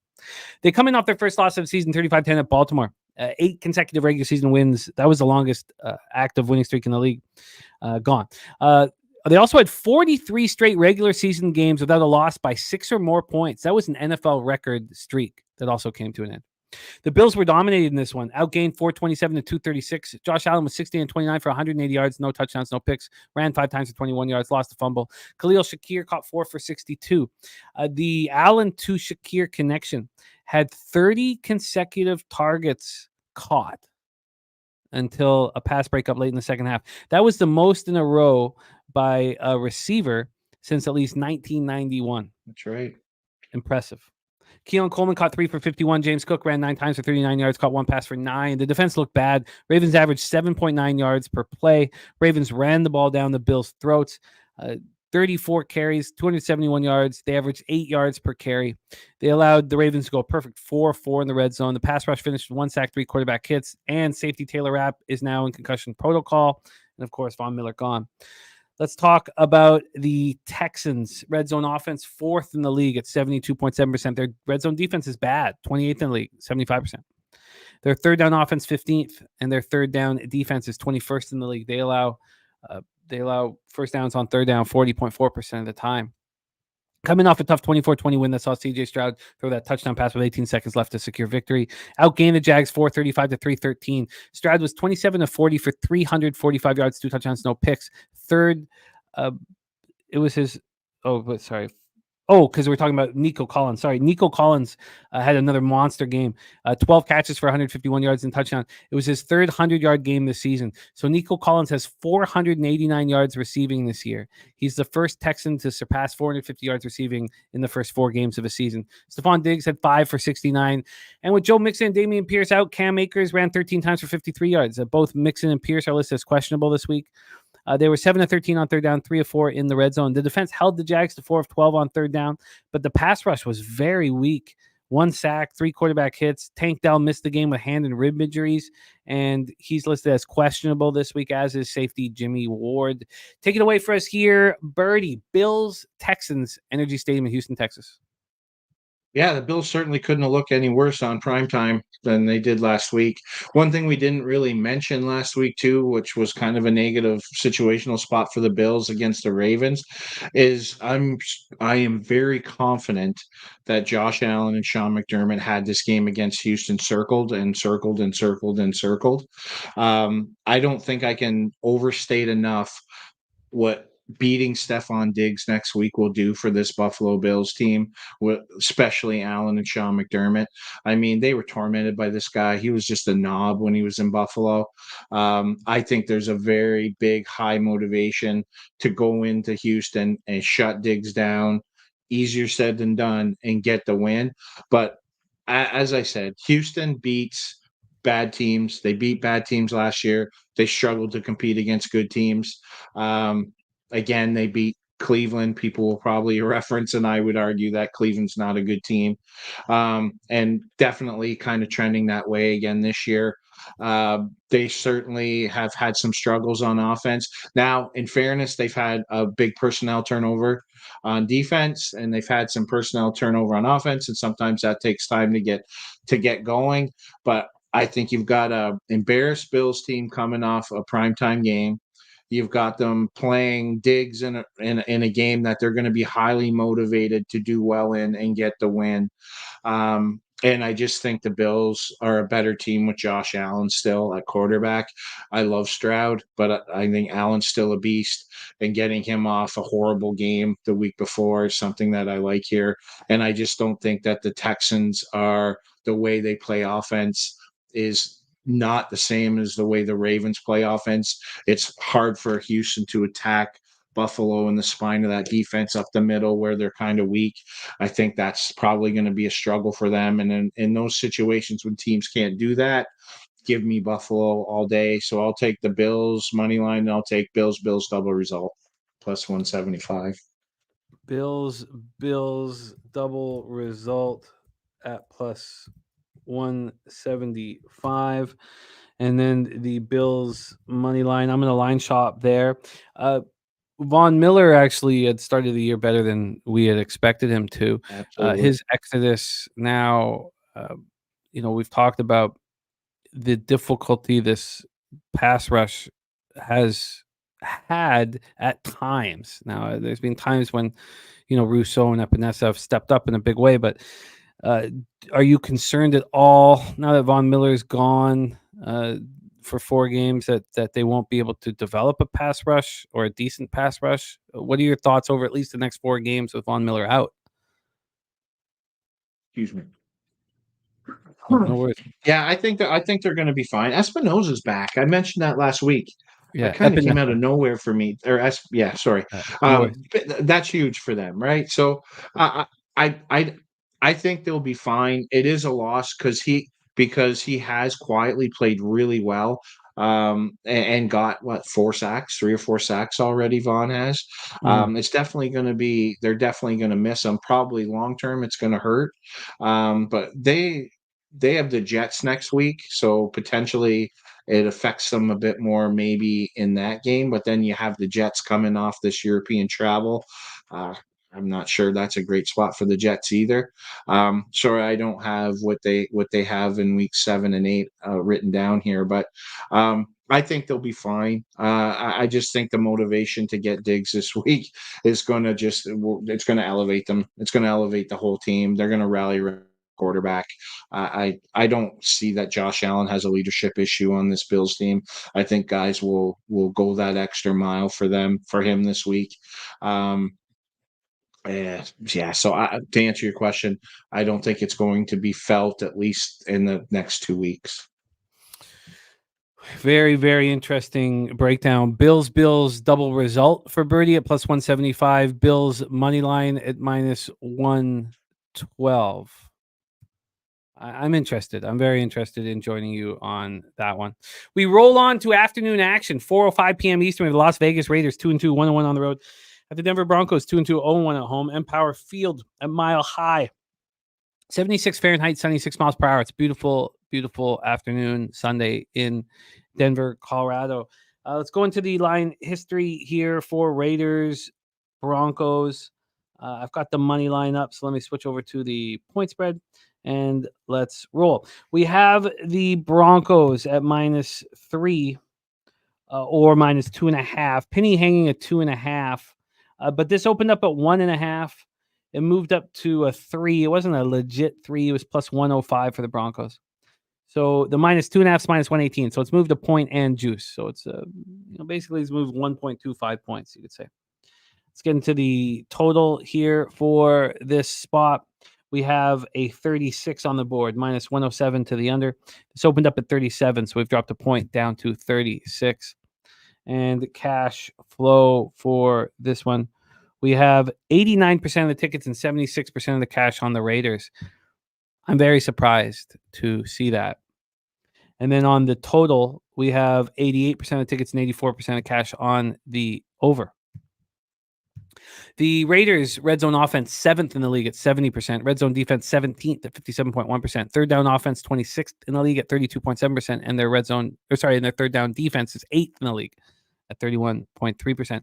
They come in off a crucial 26 victory at home over Cleveland without the services of star wide receiver Davante Adams and their premier pass rush, Max Crosby. A lot of talk about whether Davante Adams will get traded this week.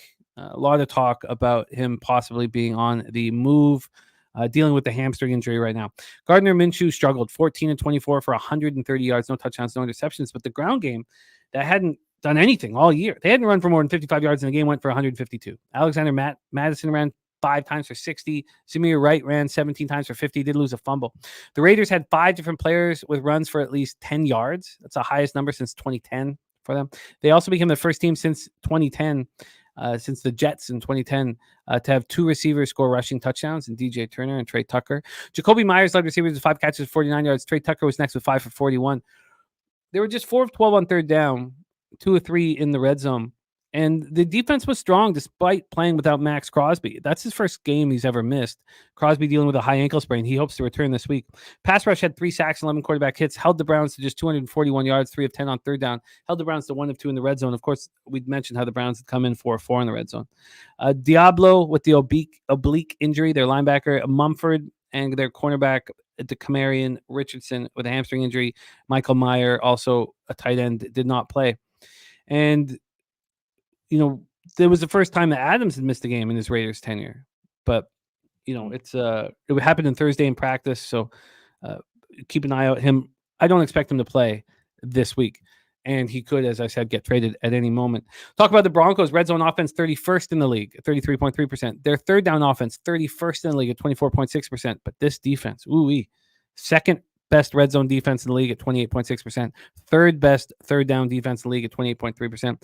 They went into MetLife and defeated the Jets 10-9 despite getting 60 yards passing from Bo Nix. 60. Nix was 7 of 15 for -7 yards in the first 2 quarters. He finished 12 of 25, but did his first passing touchdown of his career. Broncos ran for 126 yards, and it wasn't Beatty. Beatty got hurt early in the game. Javonte Williams, who I've called out quite a bit this year, ran 16 times for 77 yards, and Jaleel McLaughlin ran 9 for 46. Beatty is expected to be placed on IR.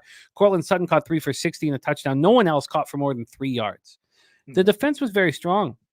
We're seeing these defenses across the league lose linebackers who I think are so important. But Baron Browning, I think, is such a key member. And they also lost Alex Singleton. So over the last 2 weeks, they lose Browning and Singleton. And they held the Jets to just 248 total yards, 4 of 17 on third down. Pass rush had 5 sacks and 14 quarterback hits. Held the Jets to 0 of 2 in the red zone. It's been a mistake thus far, me thinking that these key guys or these linebackers that I love who are missing in the lineup are really going to hurt the defense drastically, and it's just not been happening. Take it away for us here, Birdie. Raiders, Broncos at Mile High. Yeah, it'd have to probably be Raiders or nothing here. I mean, I can't bet Antonio Pierce against Sean Payton. I kind of said that last week in the Jets game as kind of one of my reasons why I like the Broncos in that spot against the Jets. The coaching mismatch is just huge. I mean, the Knicks had -7 passing yards at the end of that half against the Jets. I mean, that's almost impossible. On 7 or 8 completions like that. I've never seen that before in my life. But he didn't turn the ball over. He didn't take sacks. And you give Sean Payton a clean game. You have a defense that's competent. I can't can't see why this defense can't kind of do the same thing here, but that was a pretty big win on the road against the Jets. If I had to bet this game, I'd bet the Raiders. I just think it's a good spot for them.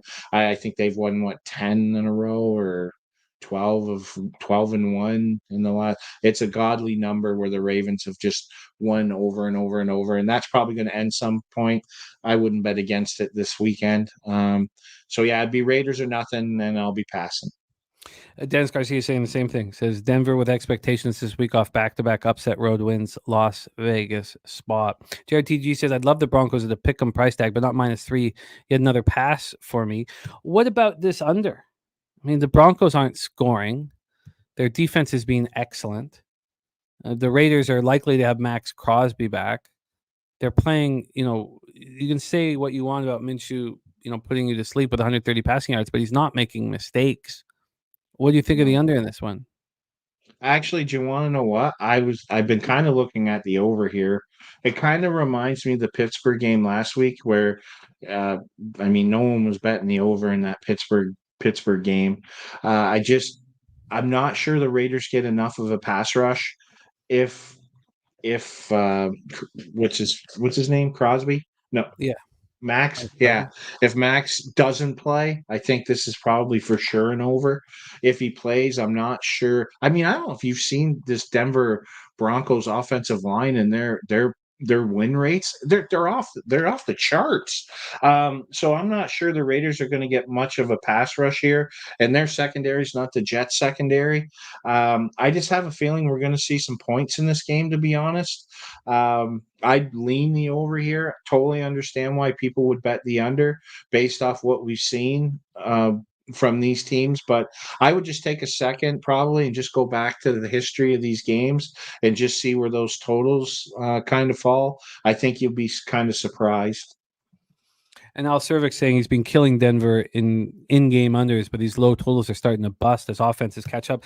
I mean, I told you when I was on the flight back from Hawaii, I was staring at that under in Colts-Steelers for hours upon hours, and I couldn't move on it.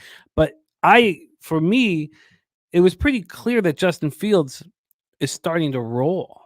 And that was a pretty easy thing, in an indoor stadium. I was like, let's just stay off of this. Here, I don't see Knicks rolling. I don't see Minshew rolling. So I don't see that correlation. And also, we have 88% of the tickets and 84% of cash on the over. Well, I guess I can say that your interest in the over will keep me from betting the under at least right now. Oh, don't do that. I'm not a totals person by any stretch. I might pick a one or two off here. That's just my opinion. If you like the under, like as I said, I totally understand the under look. It'd be kind of crazy to probably look at an over, but that's probably the time to do it. But yeah, don't let me stop you there. I'd support your under if you did it. I'm the one not betting it. It's not about stopping. It's about taking a second look. I am not under the situation with think long, think wrong. I don't believe in that at all. The more time and energy spent to a game, I don't think it's paralysis by overanalysis. I don't believe in any of that shit. So I like taking hours upon hours upon hours staring at these spots, and I don't find those analogies to be correct, at least for me. Okay, so we move past Raiders, Broncos, but it's an interesting situation. Let's roll. 4:05 p.m. Eastern with the Arizona Cardinals, 1-3, 0-1 on the road at San Francisco 49ers, 2-2, 2-0 at home at Levi Stadium in Santa Clara, California. 80 Fahrenheit, sunny, 6 mile per hour winds. Let's get into the line history here for this one. This totals at 49 minus 119 to the over. Opened up at 49 minus 107 to the over. So we've had 12 cents of movement on this over. When we get to the spread, we have the Niners minus 7.5. We have this opened up at 7.5. This opened up minus 7.5 at minus 103, so it's now minus 7.5 at plus 101. You have to go to the look ahead spot to see it blow through the 6.5, 7.5. Get to the cash flow then on this one. We have 24% of the tickets, 19% of the cash on the under. So the over is being bet 76 and 81, and the line's moving in their direction, in the direction of the over. It's 50-50 this ticket count right now, but 61% of cash is on the Cardinals. So let's roll. We'll start with these Cardinals. Red zone offense, 4th in the league. It's tied at 72.7%. Dennis is on the 49ers -7, and he already bet the under 49. Dennis cashed very easily with the 49ers last week. So did Troy Torrance. I really felt like, I lost the under. You could say that it was 163-yard slide field goal that, I would have cashed it without that one. But still, the 49ers were such an easy smash spot coming off that loss, ugly loss in Minnesota. I hated that I wasn't on it. Red zone offense for the Cardinals tied for 4th, 72.7%. Red zone defense 25th, 68.8%. Their third down offense is 10th at 43.2%. Their third down defense is 25th at 45.5%. Red zone defense a problem. Third down defense a problem. Defense is a problem right now for Arizona. Arizona comes in off an ugly 42-14 loss at home to the Commanders. Kyler Murray, 16-22 for 142 yards and a touchdown. Marvin Harrison Jr. led receivers with 5 for 45 and a touchdown. James Conner ran 18 times for 104 yards and a touchdown. He also caught a 9-yard pass. It was just, this defense looked awful. The Commanders put up 449 total yards. They go 9-12 on third down. Pass rush has 0 sacks, 4 quarterback hits. They let the Commanders go 4-5 in the red zone. Now, they really missed Trey McBride, who is in concussion protocol. We think that he should be back this week. He's a big, big weapon for them. Let's talk about these Niners. Red zone offense, 20th in the league at 50%. In the Purdy area, even with the weapons they've had a very middling red zone performance. I mean, there was times that got up to 3rd and 4th last year, but red zone defense, 18th, 58.3%. Their third down offense, 5th at 44.7%. Third down defense, 26th, 46%. They come in off a much-needed 30-13 victory at home over the Patriots. Outgained the Patriots 431-216, 7-13 on third down. Purdy was 15-27 for 288 yards, touchdown and a pick. He did fumble twice. He was fortunate not to lose either of them. Juwan Jennings caught 3 passes. I don't know. I didn't finish I think he had 80-something yards. Didn't get a touchdown pass, but Deebo Samuel and George Kittle returned from injury. Samuel caught 3 for 58. Kittle caught 4 for 45 and a touchdown. Jordan Mason just continues to roll. 24 carries for 123 yards, touchdown, caught 2 for 37. Just 2 of 4 in the red zone. In their first game since losing Javon Hargrave to what we think is a season-ending injury, it might not be if they go on a deep run. The pass rush looked good, 6 sacks, 10 quarterback hits, but we talked already about the issues on the Pats offensive line and losing Andrews mid-game. I mean, that became easier and easier as the game went on. Held the Pats to 5-16 on third down, 1-3 on fourth down. Fred Warner returned an interception, 45 yards for a touchdown, but left the game late in the first half with an ankle injury. Defensive tackle Jordan Elliott also got hurt in the first half. He's considered day-to-day. Shanahan told us on Monday that Warner has avoided a high ankle sprain, but he is considered day-to-day, and Kyle Juszczyk is considered day-to-day too with a shoulder injury. Take it away here for us, Birdie, 4:05 p.m. Cardinals-Niners at Levi Stadium. Yeah, I think I have interest in the Cardinals. Is there any 7.5s available? Yes. Okay. Yeah, that's a lot of points in division. Cardinals, the one thing you can say about Jonathan Gannon is he's very good in his division. I mean, look at what he did to that NFC East division last year. After being with the Eagles, I think he went 3-1 straight up in those games, beating Dallas and Philly. He's already beat LA this year. Granted, LA had some injuries, but I mean, so do the 49ers. I'm not sure this is probably the greatest spot for the 49ers this week. They do have Seattle on deck next week, who's 3-1. I think it's the same old Cardinals, right? They're 1-4. Again, all hype, no substance. So I think this is an easy kind of spot to kind of coast through. Hopefully you get healthy, go play your Seattle game next week, and take over that division. I think that's probably a worry if I was on the 49ers side this week, that potentially this isn't the greatest spot for them. Cardinals have to compete here. Again, their season's quickly getting basically a knife getting stuck in it here soon, a couple more losses. So I think we're going to see the best Cardinal group we've seen because we have to. And I'm getting 7.5 points, so I'll just take the Cardinals here. Cardinals plus 7.5 available at -108 at Heritage. Perfect. Interesting. Random Bozo looking at San Francisco first half. Ron Crawford saying home favorites off a straight up against the spread loss at home. On the road as a dog are 7-2. this year. Of course, that fits the Cardinals. Dougie Wise on the Cardinals +8 at -125.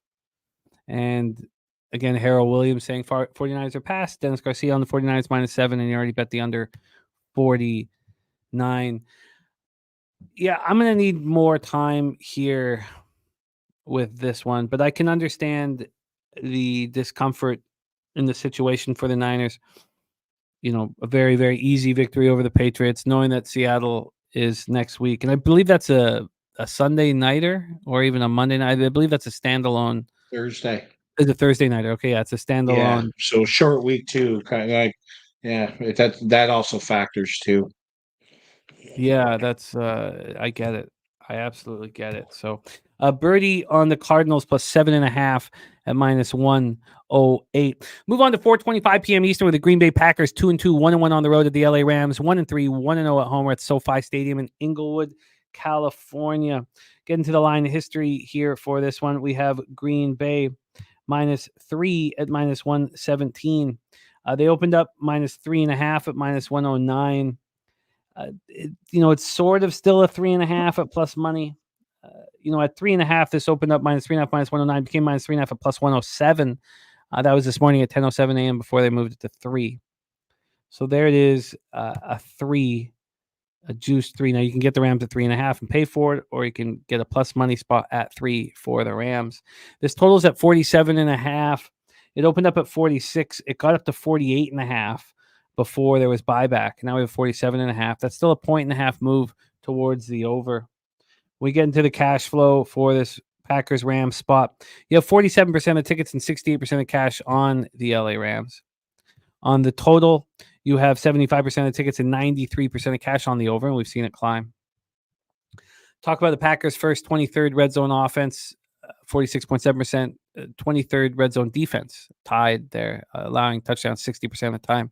Their third down offense is 13th, 40.7%. Their third down defense has been very good, 6th in the league, allowing first downs 30.2% of the time.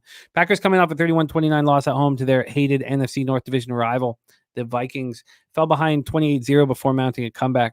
Jordan Love returned from an injured left medial collateral ligament, 32 of 54 for 389 yards, 4 touchdowns, 3 interceptions. Jaden Reed caught 7 for 139 and a touchdown. Dontavian Wicks caught 5 for 78 and 2 touchdowns. Jacobs ran 9 for 51 and caught 4 passes for 27 yards. The offense finished with 465 total yards. But they were just 4 of 12 on third down, but, helped that by going 4 or 5 in the red zone. But the defense just looked porous in the first half. So yes, they tightened up late, but Minnesota scored on each of its first 3 possessions. Darnold just picked apart this Green Bay secondary that was missing cornerbacks Jair Alexander and Carrington Valentine. Alexander and Valentine are listed as questionable to go this week. Pass rush did not get enough pressure on Darnold. They finished with 2 sacks, 3 quarterback hits. Xavier McKinney continues to deliver, had an interception. He's the first Packer to intercept a pass in each of his first 4 games with the team. Christian Watson was carted off the field with an injured ankle and on the play that resulted in an interception. He's diagnosed with a high ankle sprain. It's been viewed as mild and unlikely to result in being placed, I should say, on injured reserve. And their defensive lineman, Devontae Wyatt, hurt an ankle in the fourth quarter. He's listed as questionable to go this week as well. Let's talk about these Rams. Red zone offense, 28th in the league at 41.2%. Red zone defense, 23rd in the league at 60%. Their third down offense, 19th in the league at 37%. Their third down defense has been atrocious this year. They're 30th in the league. They're allowing first downs 50% of the time. Rams coming off that 24-18 loss at Chicago. It was great. Outgained the Bears 322 to 264. It didn't matter.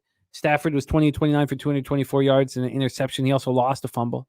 With Kupp and Nakua sideline, Tutu Atwell led receivers with 4 catches for 82 yards. The loss of Kupp and Nakua was really felt in the red zone, and it continued to be. They went 1 of 4 in the red zone. Kupp's already been declared out this week, and Nakua can't come back until week 8 at the earliest. And Demarcus Robinson hurt his groin, so he's going to be limited to practice all week. At this point, we don't know if he'll be able to go. Jordan Whittington caught 6 passes for 62 yards, and Kyron Williams had 19 carries for 94 yards and a touchdown, also caught 4 for 10, finished 5 of 11 on third down. The defense held the Bears to 264 yards, held them just 3 of 9 on third down and 2 of 4 in the red zone. But the pass rush, 3 sacks, 3 quarterback hits. Slatsy says Rams allowing the most running back rushing yards in the league this year. Jacobs props if he avoids suspension during the game for drilling players with his helmet. Al Cervix says he sees a big bounce back for Love in the second start on the road. Business trip is good. Dougie Wise on the Packers -3 at even money. And Dennis Garcia says he's nothing, has nothing, bet nothing, but wants the Rams. And he says 3.5. Then he will be betting this later. Take it away, Birdie. Is this a great opportunity to back the Rams as a home dog? Well, that's the only way I would look at the game. I've said for a long time that the Packers are very overrated. How I think probably if you want to get on the Rams, Jordan Love's been historically a very, very slow starter. I mean, we even saw it again last week. Like they were down 28-0 before he woke up and even started playing in that game. I think that I'll take the Rams first half here. I like that look because until Love can prove that he's going to show up ready to go, I think probably fading the Packers in the first half is probably a good bet here until, as I say, until he can prove otherwise. So I'll take the Rams first half here. Rams have their bye week next week, so they can put everything, like if anyone's even remotely sore or remotely hurt and maybe shouldn't play, I think they're going to throw the farm at it here because they've got a couple weeks to get recovered and get some rest and kind of regroup a little. That it's kind of a must-win game for the Rams, honestly. Again, because their season could get out of hand here quite quickly as well. So yeah, it would be Rams or nothing for the full game, but I'll take Rams first half. And you have some options here. You can have the Rams +3 at -125. You could have them +2.5 at -104, or you could have the money line at +134. I think I'll take the money line. I think that's where the value is here. Yeah, it's just Packers get off to a slow start with Jordan Love as their quarterback. Slotsy says LaFleur 4-0 head-to-head versus McVay, winning by an average of 12 points. Dougie Wise says this Rams defense is an atrocity. Harold Williams says Rams are depleted, wish they were healthy. Packers by 10+ here. And Dennis Garcia says the first half is a 3. You have to pay for it then. It's a 2.5 basically, but you can get the Rams +3 right now, first half at -125, available at Pinnacle as we speak. But it's basically a 2.5, at a legit price. Birdie moving on the Rams first half at +134. It's a very interesting take. Very interesting take moving on them first half money line. Gives me a lot of food for thought. Let's roll on.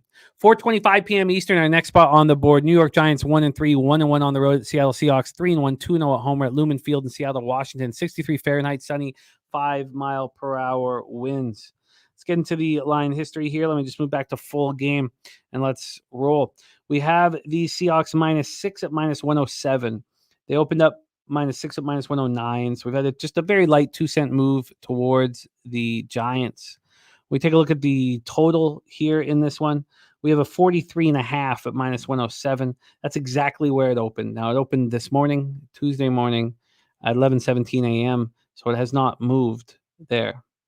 Be curious to see what BetOnline has done with this number. It's a 43.5 at -110. They opened this up at 42 on Sunday.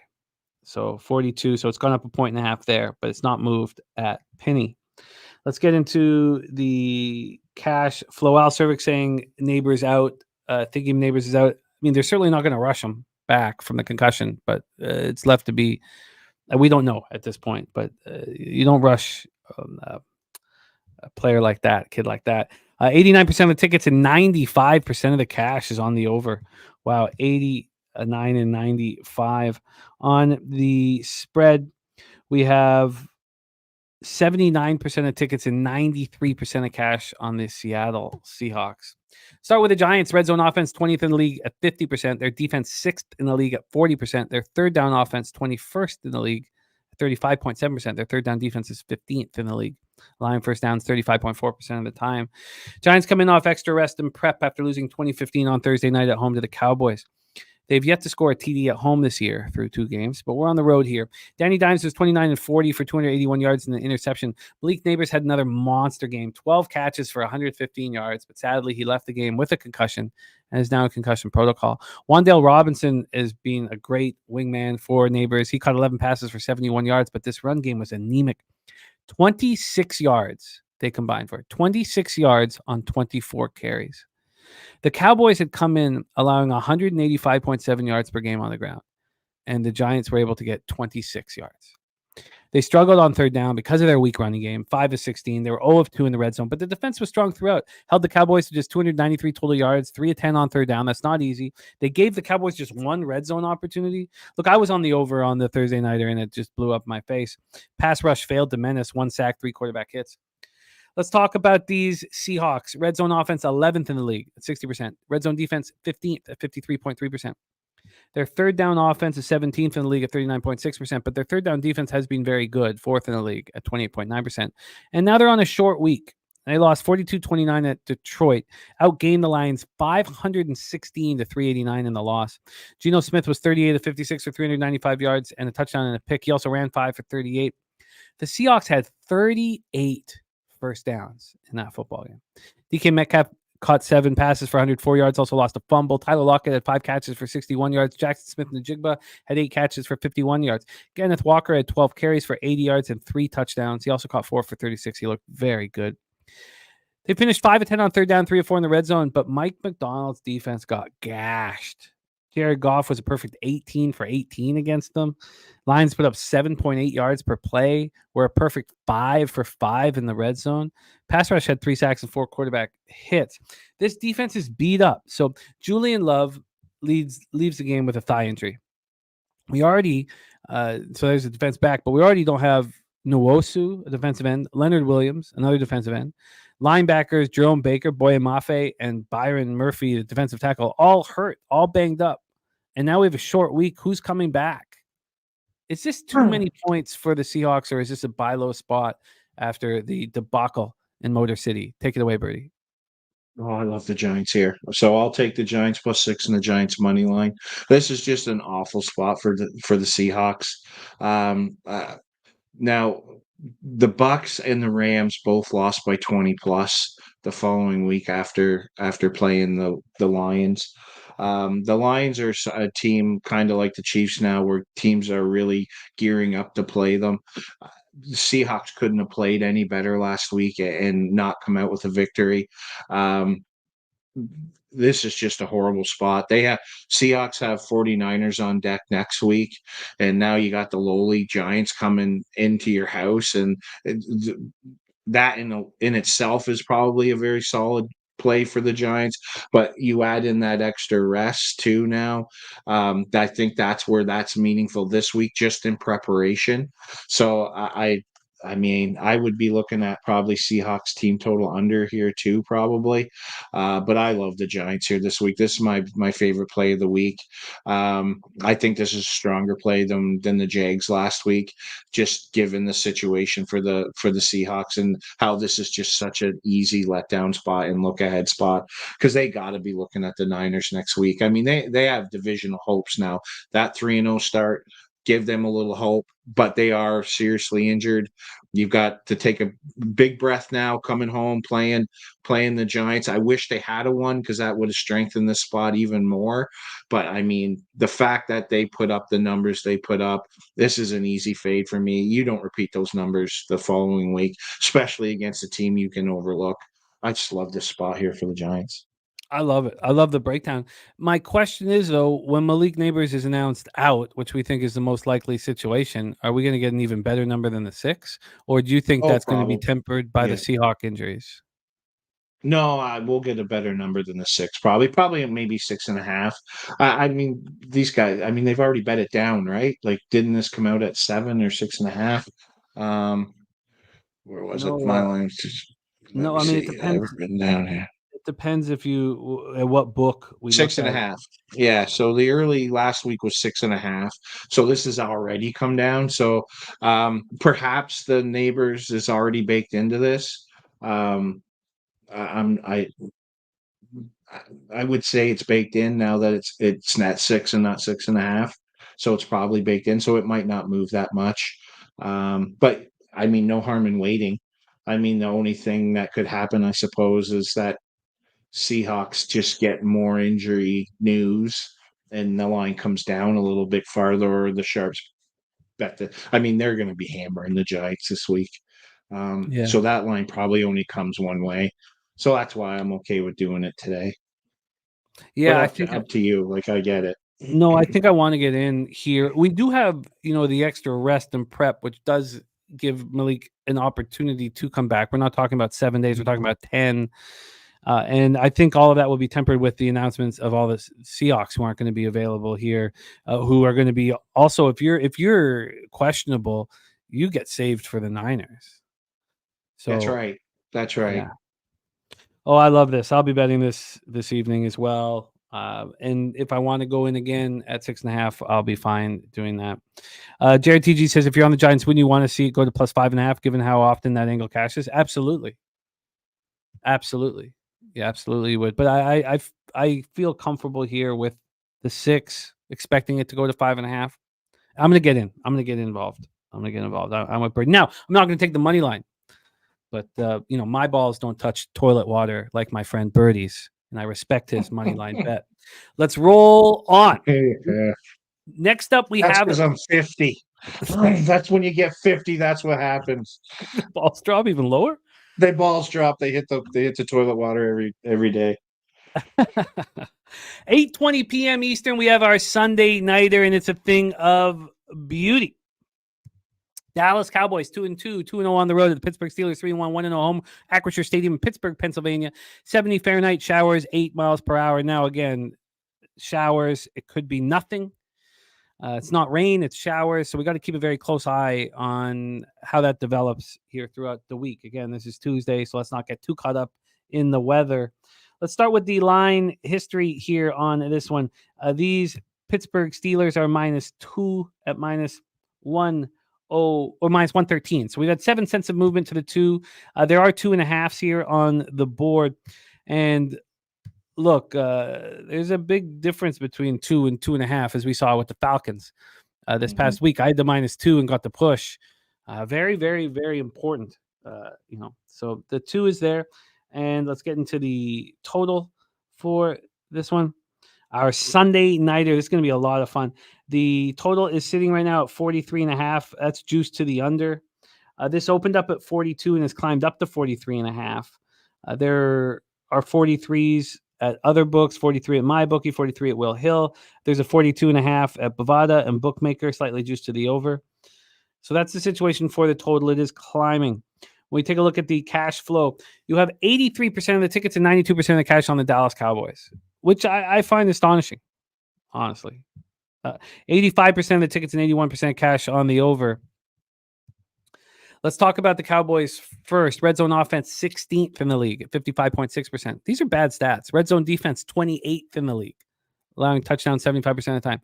Third down offense, 15th in the league, getting first downs just 40% of the time. Red zone defense, 13th in the league, allowing first downs on third down 33.3% of the time.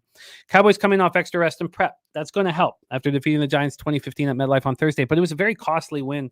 They lose defensive end DeMarcus Lawrence to a foot injury, Micah Parsons to an ankle injury. Neither will be available this week, and Lawrence is expected to be put on IR. He might have been put on, a few hours back. He hadn't as of, around noon today.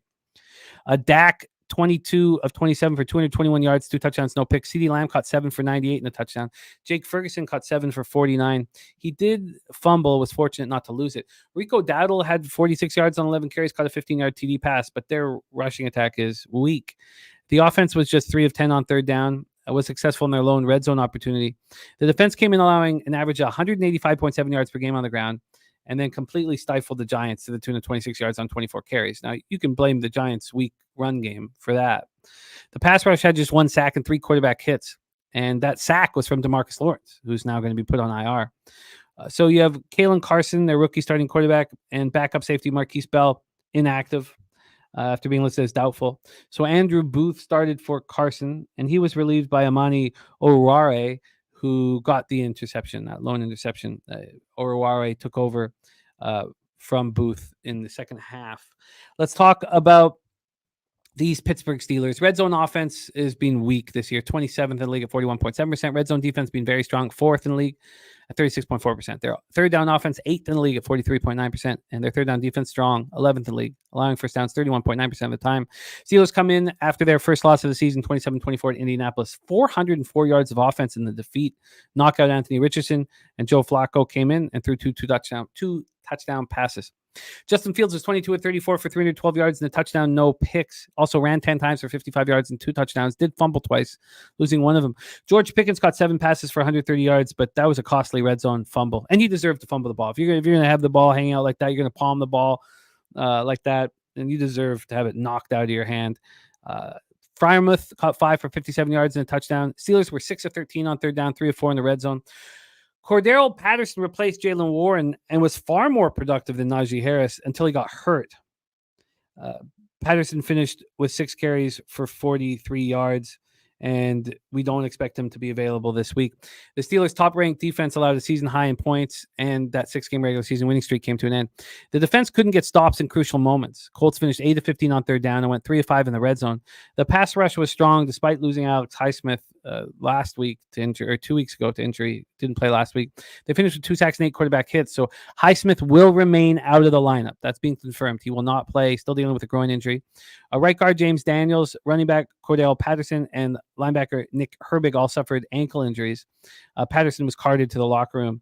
Daniels is listed as questionable, and Herbig is not on the injury report. And Isaac Sumalo, their guard, has a chance to play. Dealing with a pectoral injury, he has a chance to play Sunday against the Cowboys. Birdie, why are the bets coming in on the Cowboys? It's a power rating. It's the power ratings. I have Dallas as a comfortable win here myself in my ratings. You have that bet on the team when they lose their star kind of angle here too. I think probably why the Cowboys are getting. But I mean, they lost 2 stars, so I'm not sure that kind of applies here. Dallas last week, I mean, I got concerns. I first time I really watched Dallas and McCarthy. Mike McCarthy's a really good offensive coordinator.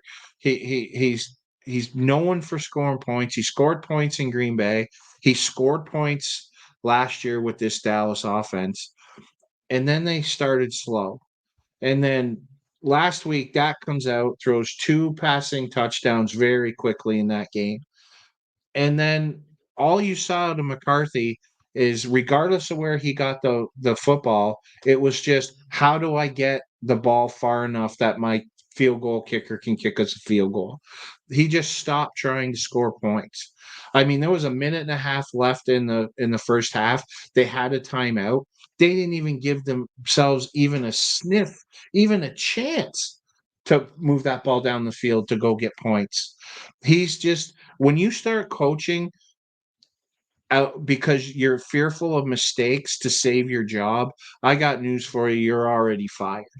And that's what I'm seeing out of Dallas right now, out of McCarthy specifically, is I'm seeing a guy that's just scared of getting fired, and he's coaching the offense that way right now. And you can't win in the NFL coaching that way. He's got too good of he's got a $60 million quarterback and a $30 million wide receiver, and they didn't push the ball down the field at all last week against the Giants defense. So why does that change this week? So I like the Packers, I like the Steelers here. I'm not going to bet it now because I'm hoping this number comes back down a little bit. And if it doesn't, I'm confidently on Pittsburgh I got to see some movement in this line. This is either got to get to 3 to get some Dallas money, or if Dallas money keeps rolling in and this drops back a little bit, maybe I can stay off it. But for me, it's Steelers or nothing here.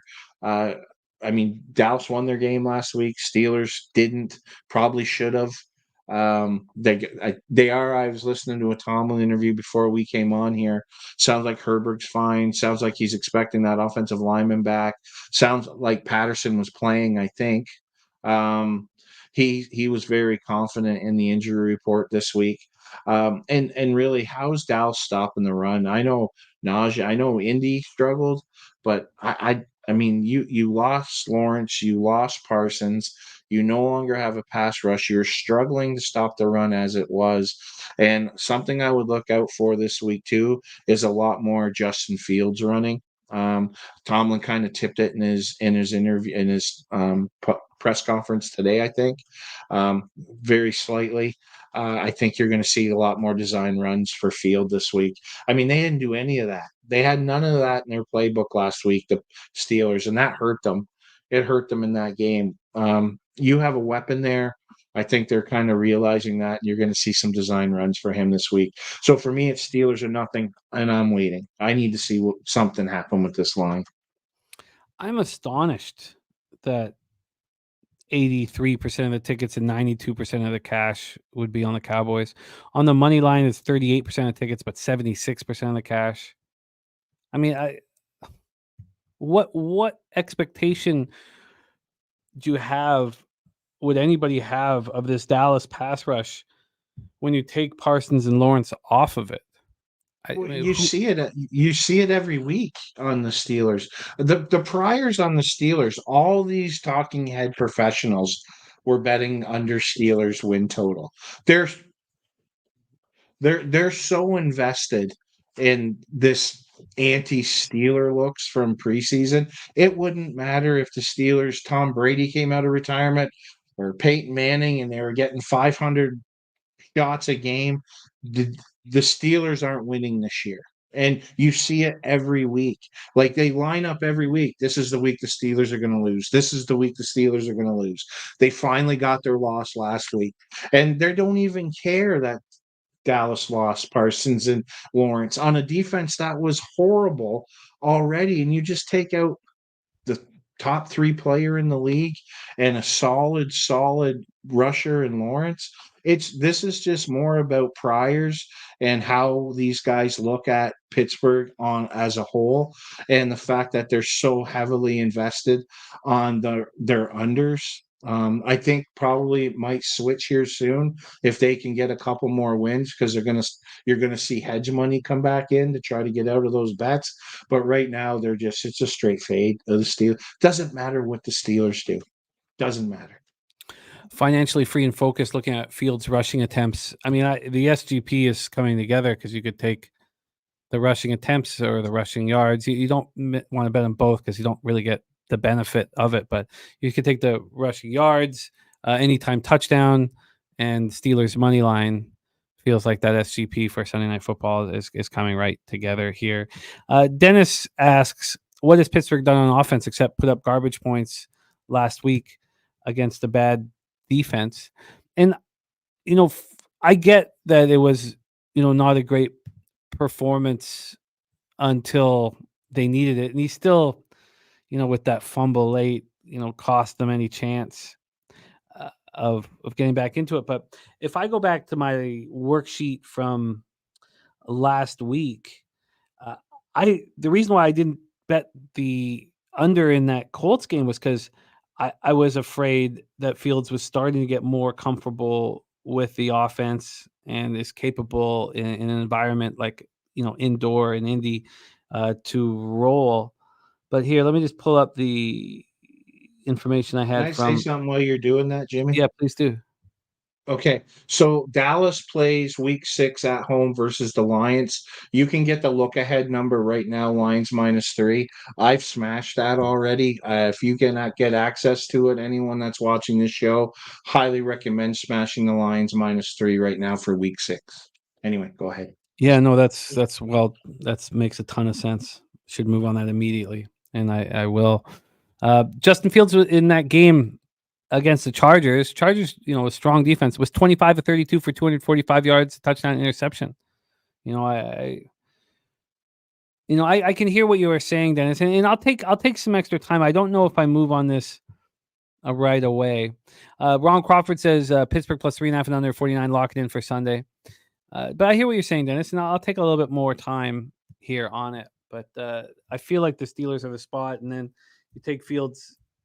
This is in my head, just the anytime touchdown and the rush yards over for the SGP, a little rec bet for our live stream. Jared TG says, I'm a Steelers believer and bet they're over 8.5 wins. That game last week worries me a bit. If they are a good team, they should have beat the Colts. An average team attacked their defense. So WY says Dallas defense was the 4th worst on points per play. That was before losing their 2 defensive stars. Ron Crawford, that Pittsburgh plus 3.5 and under 49 got locked in. All right, that is our Sunday nighter, and join us for our live stream as we're running real nice here. Let's roll. Monday night, we've got an absolute beauty on our hands. This is going to be extremely enjoyable. 8:15 p.m. Eastern. New Orleans Saints 2-2, 1-1 on the road at the Kansas City Chiefs 4-0, 2-0 at home. We're at Arrowhead Stadium in Kansas City, Missouri. Beautiful night on Monday. 68 Fahrenheit, sunny, just 4 mile per hour winds. Let's get into the line history for our Monday nighter. Start with the spread.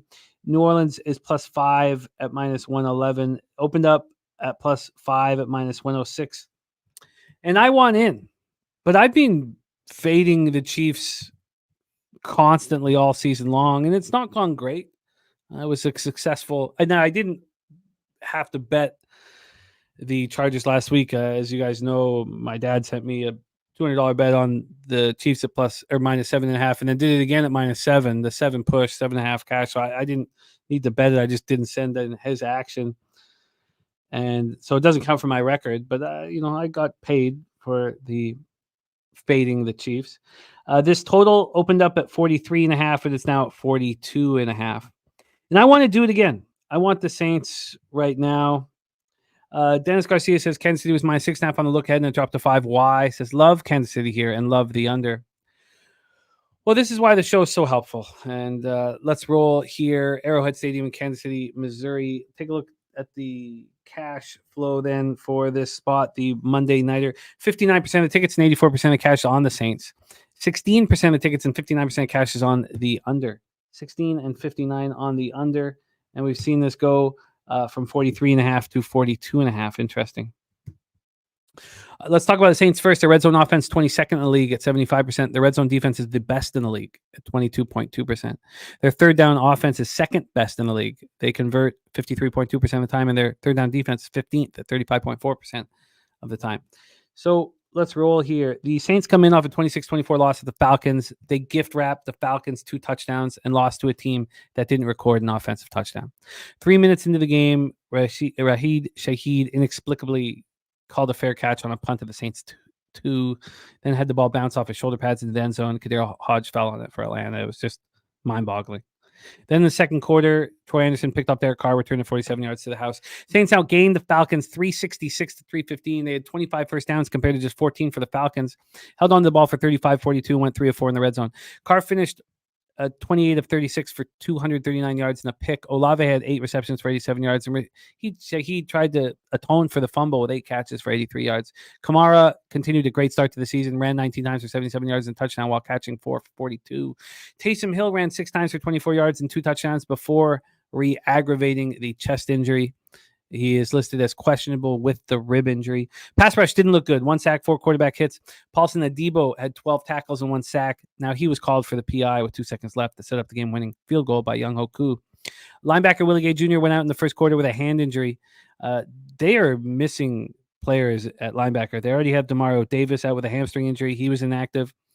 So now Willie Gay Jr. Got to keep an eye on his hand injury. Eric McCoy, their center, groin injury. He's on IR. Guard Cesar Ruiz was supposed to be the guy who backs up McCoy. He's out with an ankle injury. He's hoping to be back. And then Tyrann Mathieu dealing with injuries to his calf, heel, and groin. He is listed as questionable. That is the Saints. Let's talk about the Chiefs. Red zone offense, 24th in the league, 45.5%. Their red zone defense, 7th. 42.9. Their third down offense is 11th, 42.6%. Their third down defense, 14th, 34.7%. They come in off that 17-10 win of the Chargers, 4-0 for the first time since 2020. Mahomes was 19-29 for 245 yards, touchdown and a pick. Travis Kelce led receivers with 7 catches for 89 yards. Xavier Worthy had 3 catches for 73 yards and touchdown. And Rashee Rice was carted off the field early in the game. We've not confirmed the severity of this injury still. I mean, he's definitely not going to be available this week, but it sounds like it might not be as horrific as it looked, or so we got to wait on that unless some information's come out in the afternoon or evening that I was not aware of. But it doesn't. They've not confirming the severity at this point. So they're already down Isaiah Pacheco. Kareem Hunt turned back the clock, 14 carries for 69 yards. Carson Steele had that costly fumble, didn't get opportunities after that. But Clyde Edwards-Helaire is on track to return this week. He has the non-football illness, the cyclic vomiting syndrome from a post-traumatic stress situation. this is an opportunity for him to get his career back. It's wide open for him to come in and get his career back. I'm very interested to see how he does. And for his sake, I hope he succeeds, and I hope he can get past this cyclic vomiting syndrome. I have a friend who had to deal with this every morning, and it is really debilitating. The defense was very strong again, very strong. Held the Chargers to just 224 yards, shut them out over the final 3 quarters. Chris Jones had the 2 Chiefs sacks, but they combined for 10 quarterback hits on Herbert. They held the Chargers to 4-13 on 3rd down and 1 of 2 in the red zone. And it is their bye week in week 6 for these Chiefs. It's the Chiefs, the Rams, Dolphins, and Vikings who have the bye next week. Do I have Troy in my head wanting to fade the Chiefs each and every week? Bankroll Spence says Chiefs don't care about winning by margin. The 5 is too many points. Gordon Nikowski says hedge your Kelsey action. Even with these injuries and Kelsey becoming a bigger focus, he's not going to go for 850 this year, I believe. And RVD 420 says, you know what I'm on Monday night primetime over 42. 6-0 on my Monday primetime games. Let's do it again. Take it away, Birdie. Our Monday nighter, our live stream is going to be very fun. Saints, Chiefs at Arrowhead. Take it away. Yeah, it's just normally you don't back the Chiefs over 3. You want to be on the Chiefs when they're 3-point favorites or to a dog. I think they're probably very good in that spot. Normally, auto fading the Chiefs, anything over a 3 is profitable, except in non-conference games, and it shocked the heck out of me. So the last 10 non-conference games the Saints have played, they're 7-3 straight up, 7-3 against the spread. But what's telling is listen to these winning margins: 23, 10, 11, 16, 14, 31. And I think that was against the 49ers, and 7. They don't just win against non-conference teams. They pound non-conference teams. Their 3 losses came to the Lions, Packers, and then the Super Bowl revenge game to the Eagles last year.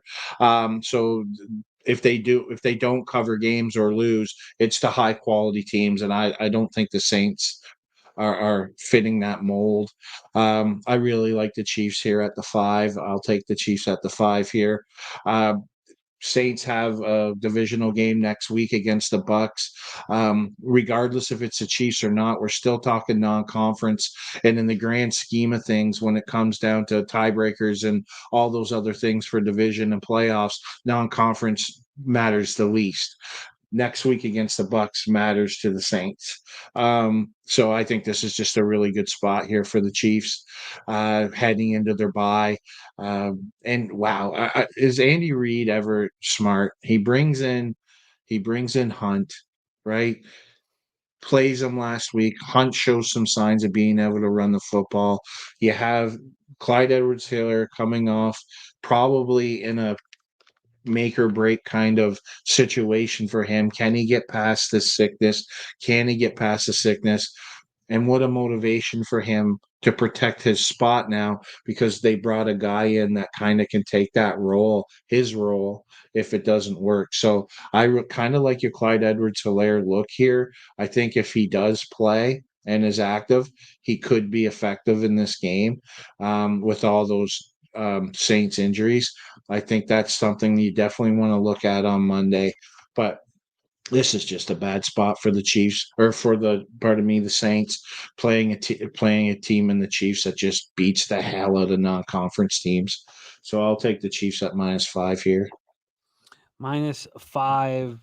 You can get that at -102, which would mean that the 4.5 just should be looked at just for due diligence. The 4.5 -108. I'll give you that. Oh, take that for sure. It's going to keep coming down because all these guys are betting the Saints, because again, all these pro guys, they're going to fade the Chiefs over anything over a field goal. But yeah, it's a mistake. You got to look a little deeper here. I mean, that's smart. Like when you're talking about beating teams by 23 points, by 31 points, by 16 points, by 14 points, these non-conference games, Chiefs just eat. Because we talked about it last week, right? We were kind of like, okay, the Chargers, even though with all those injuries, makes sense to bet them.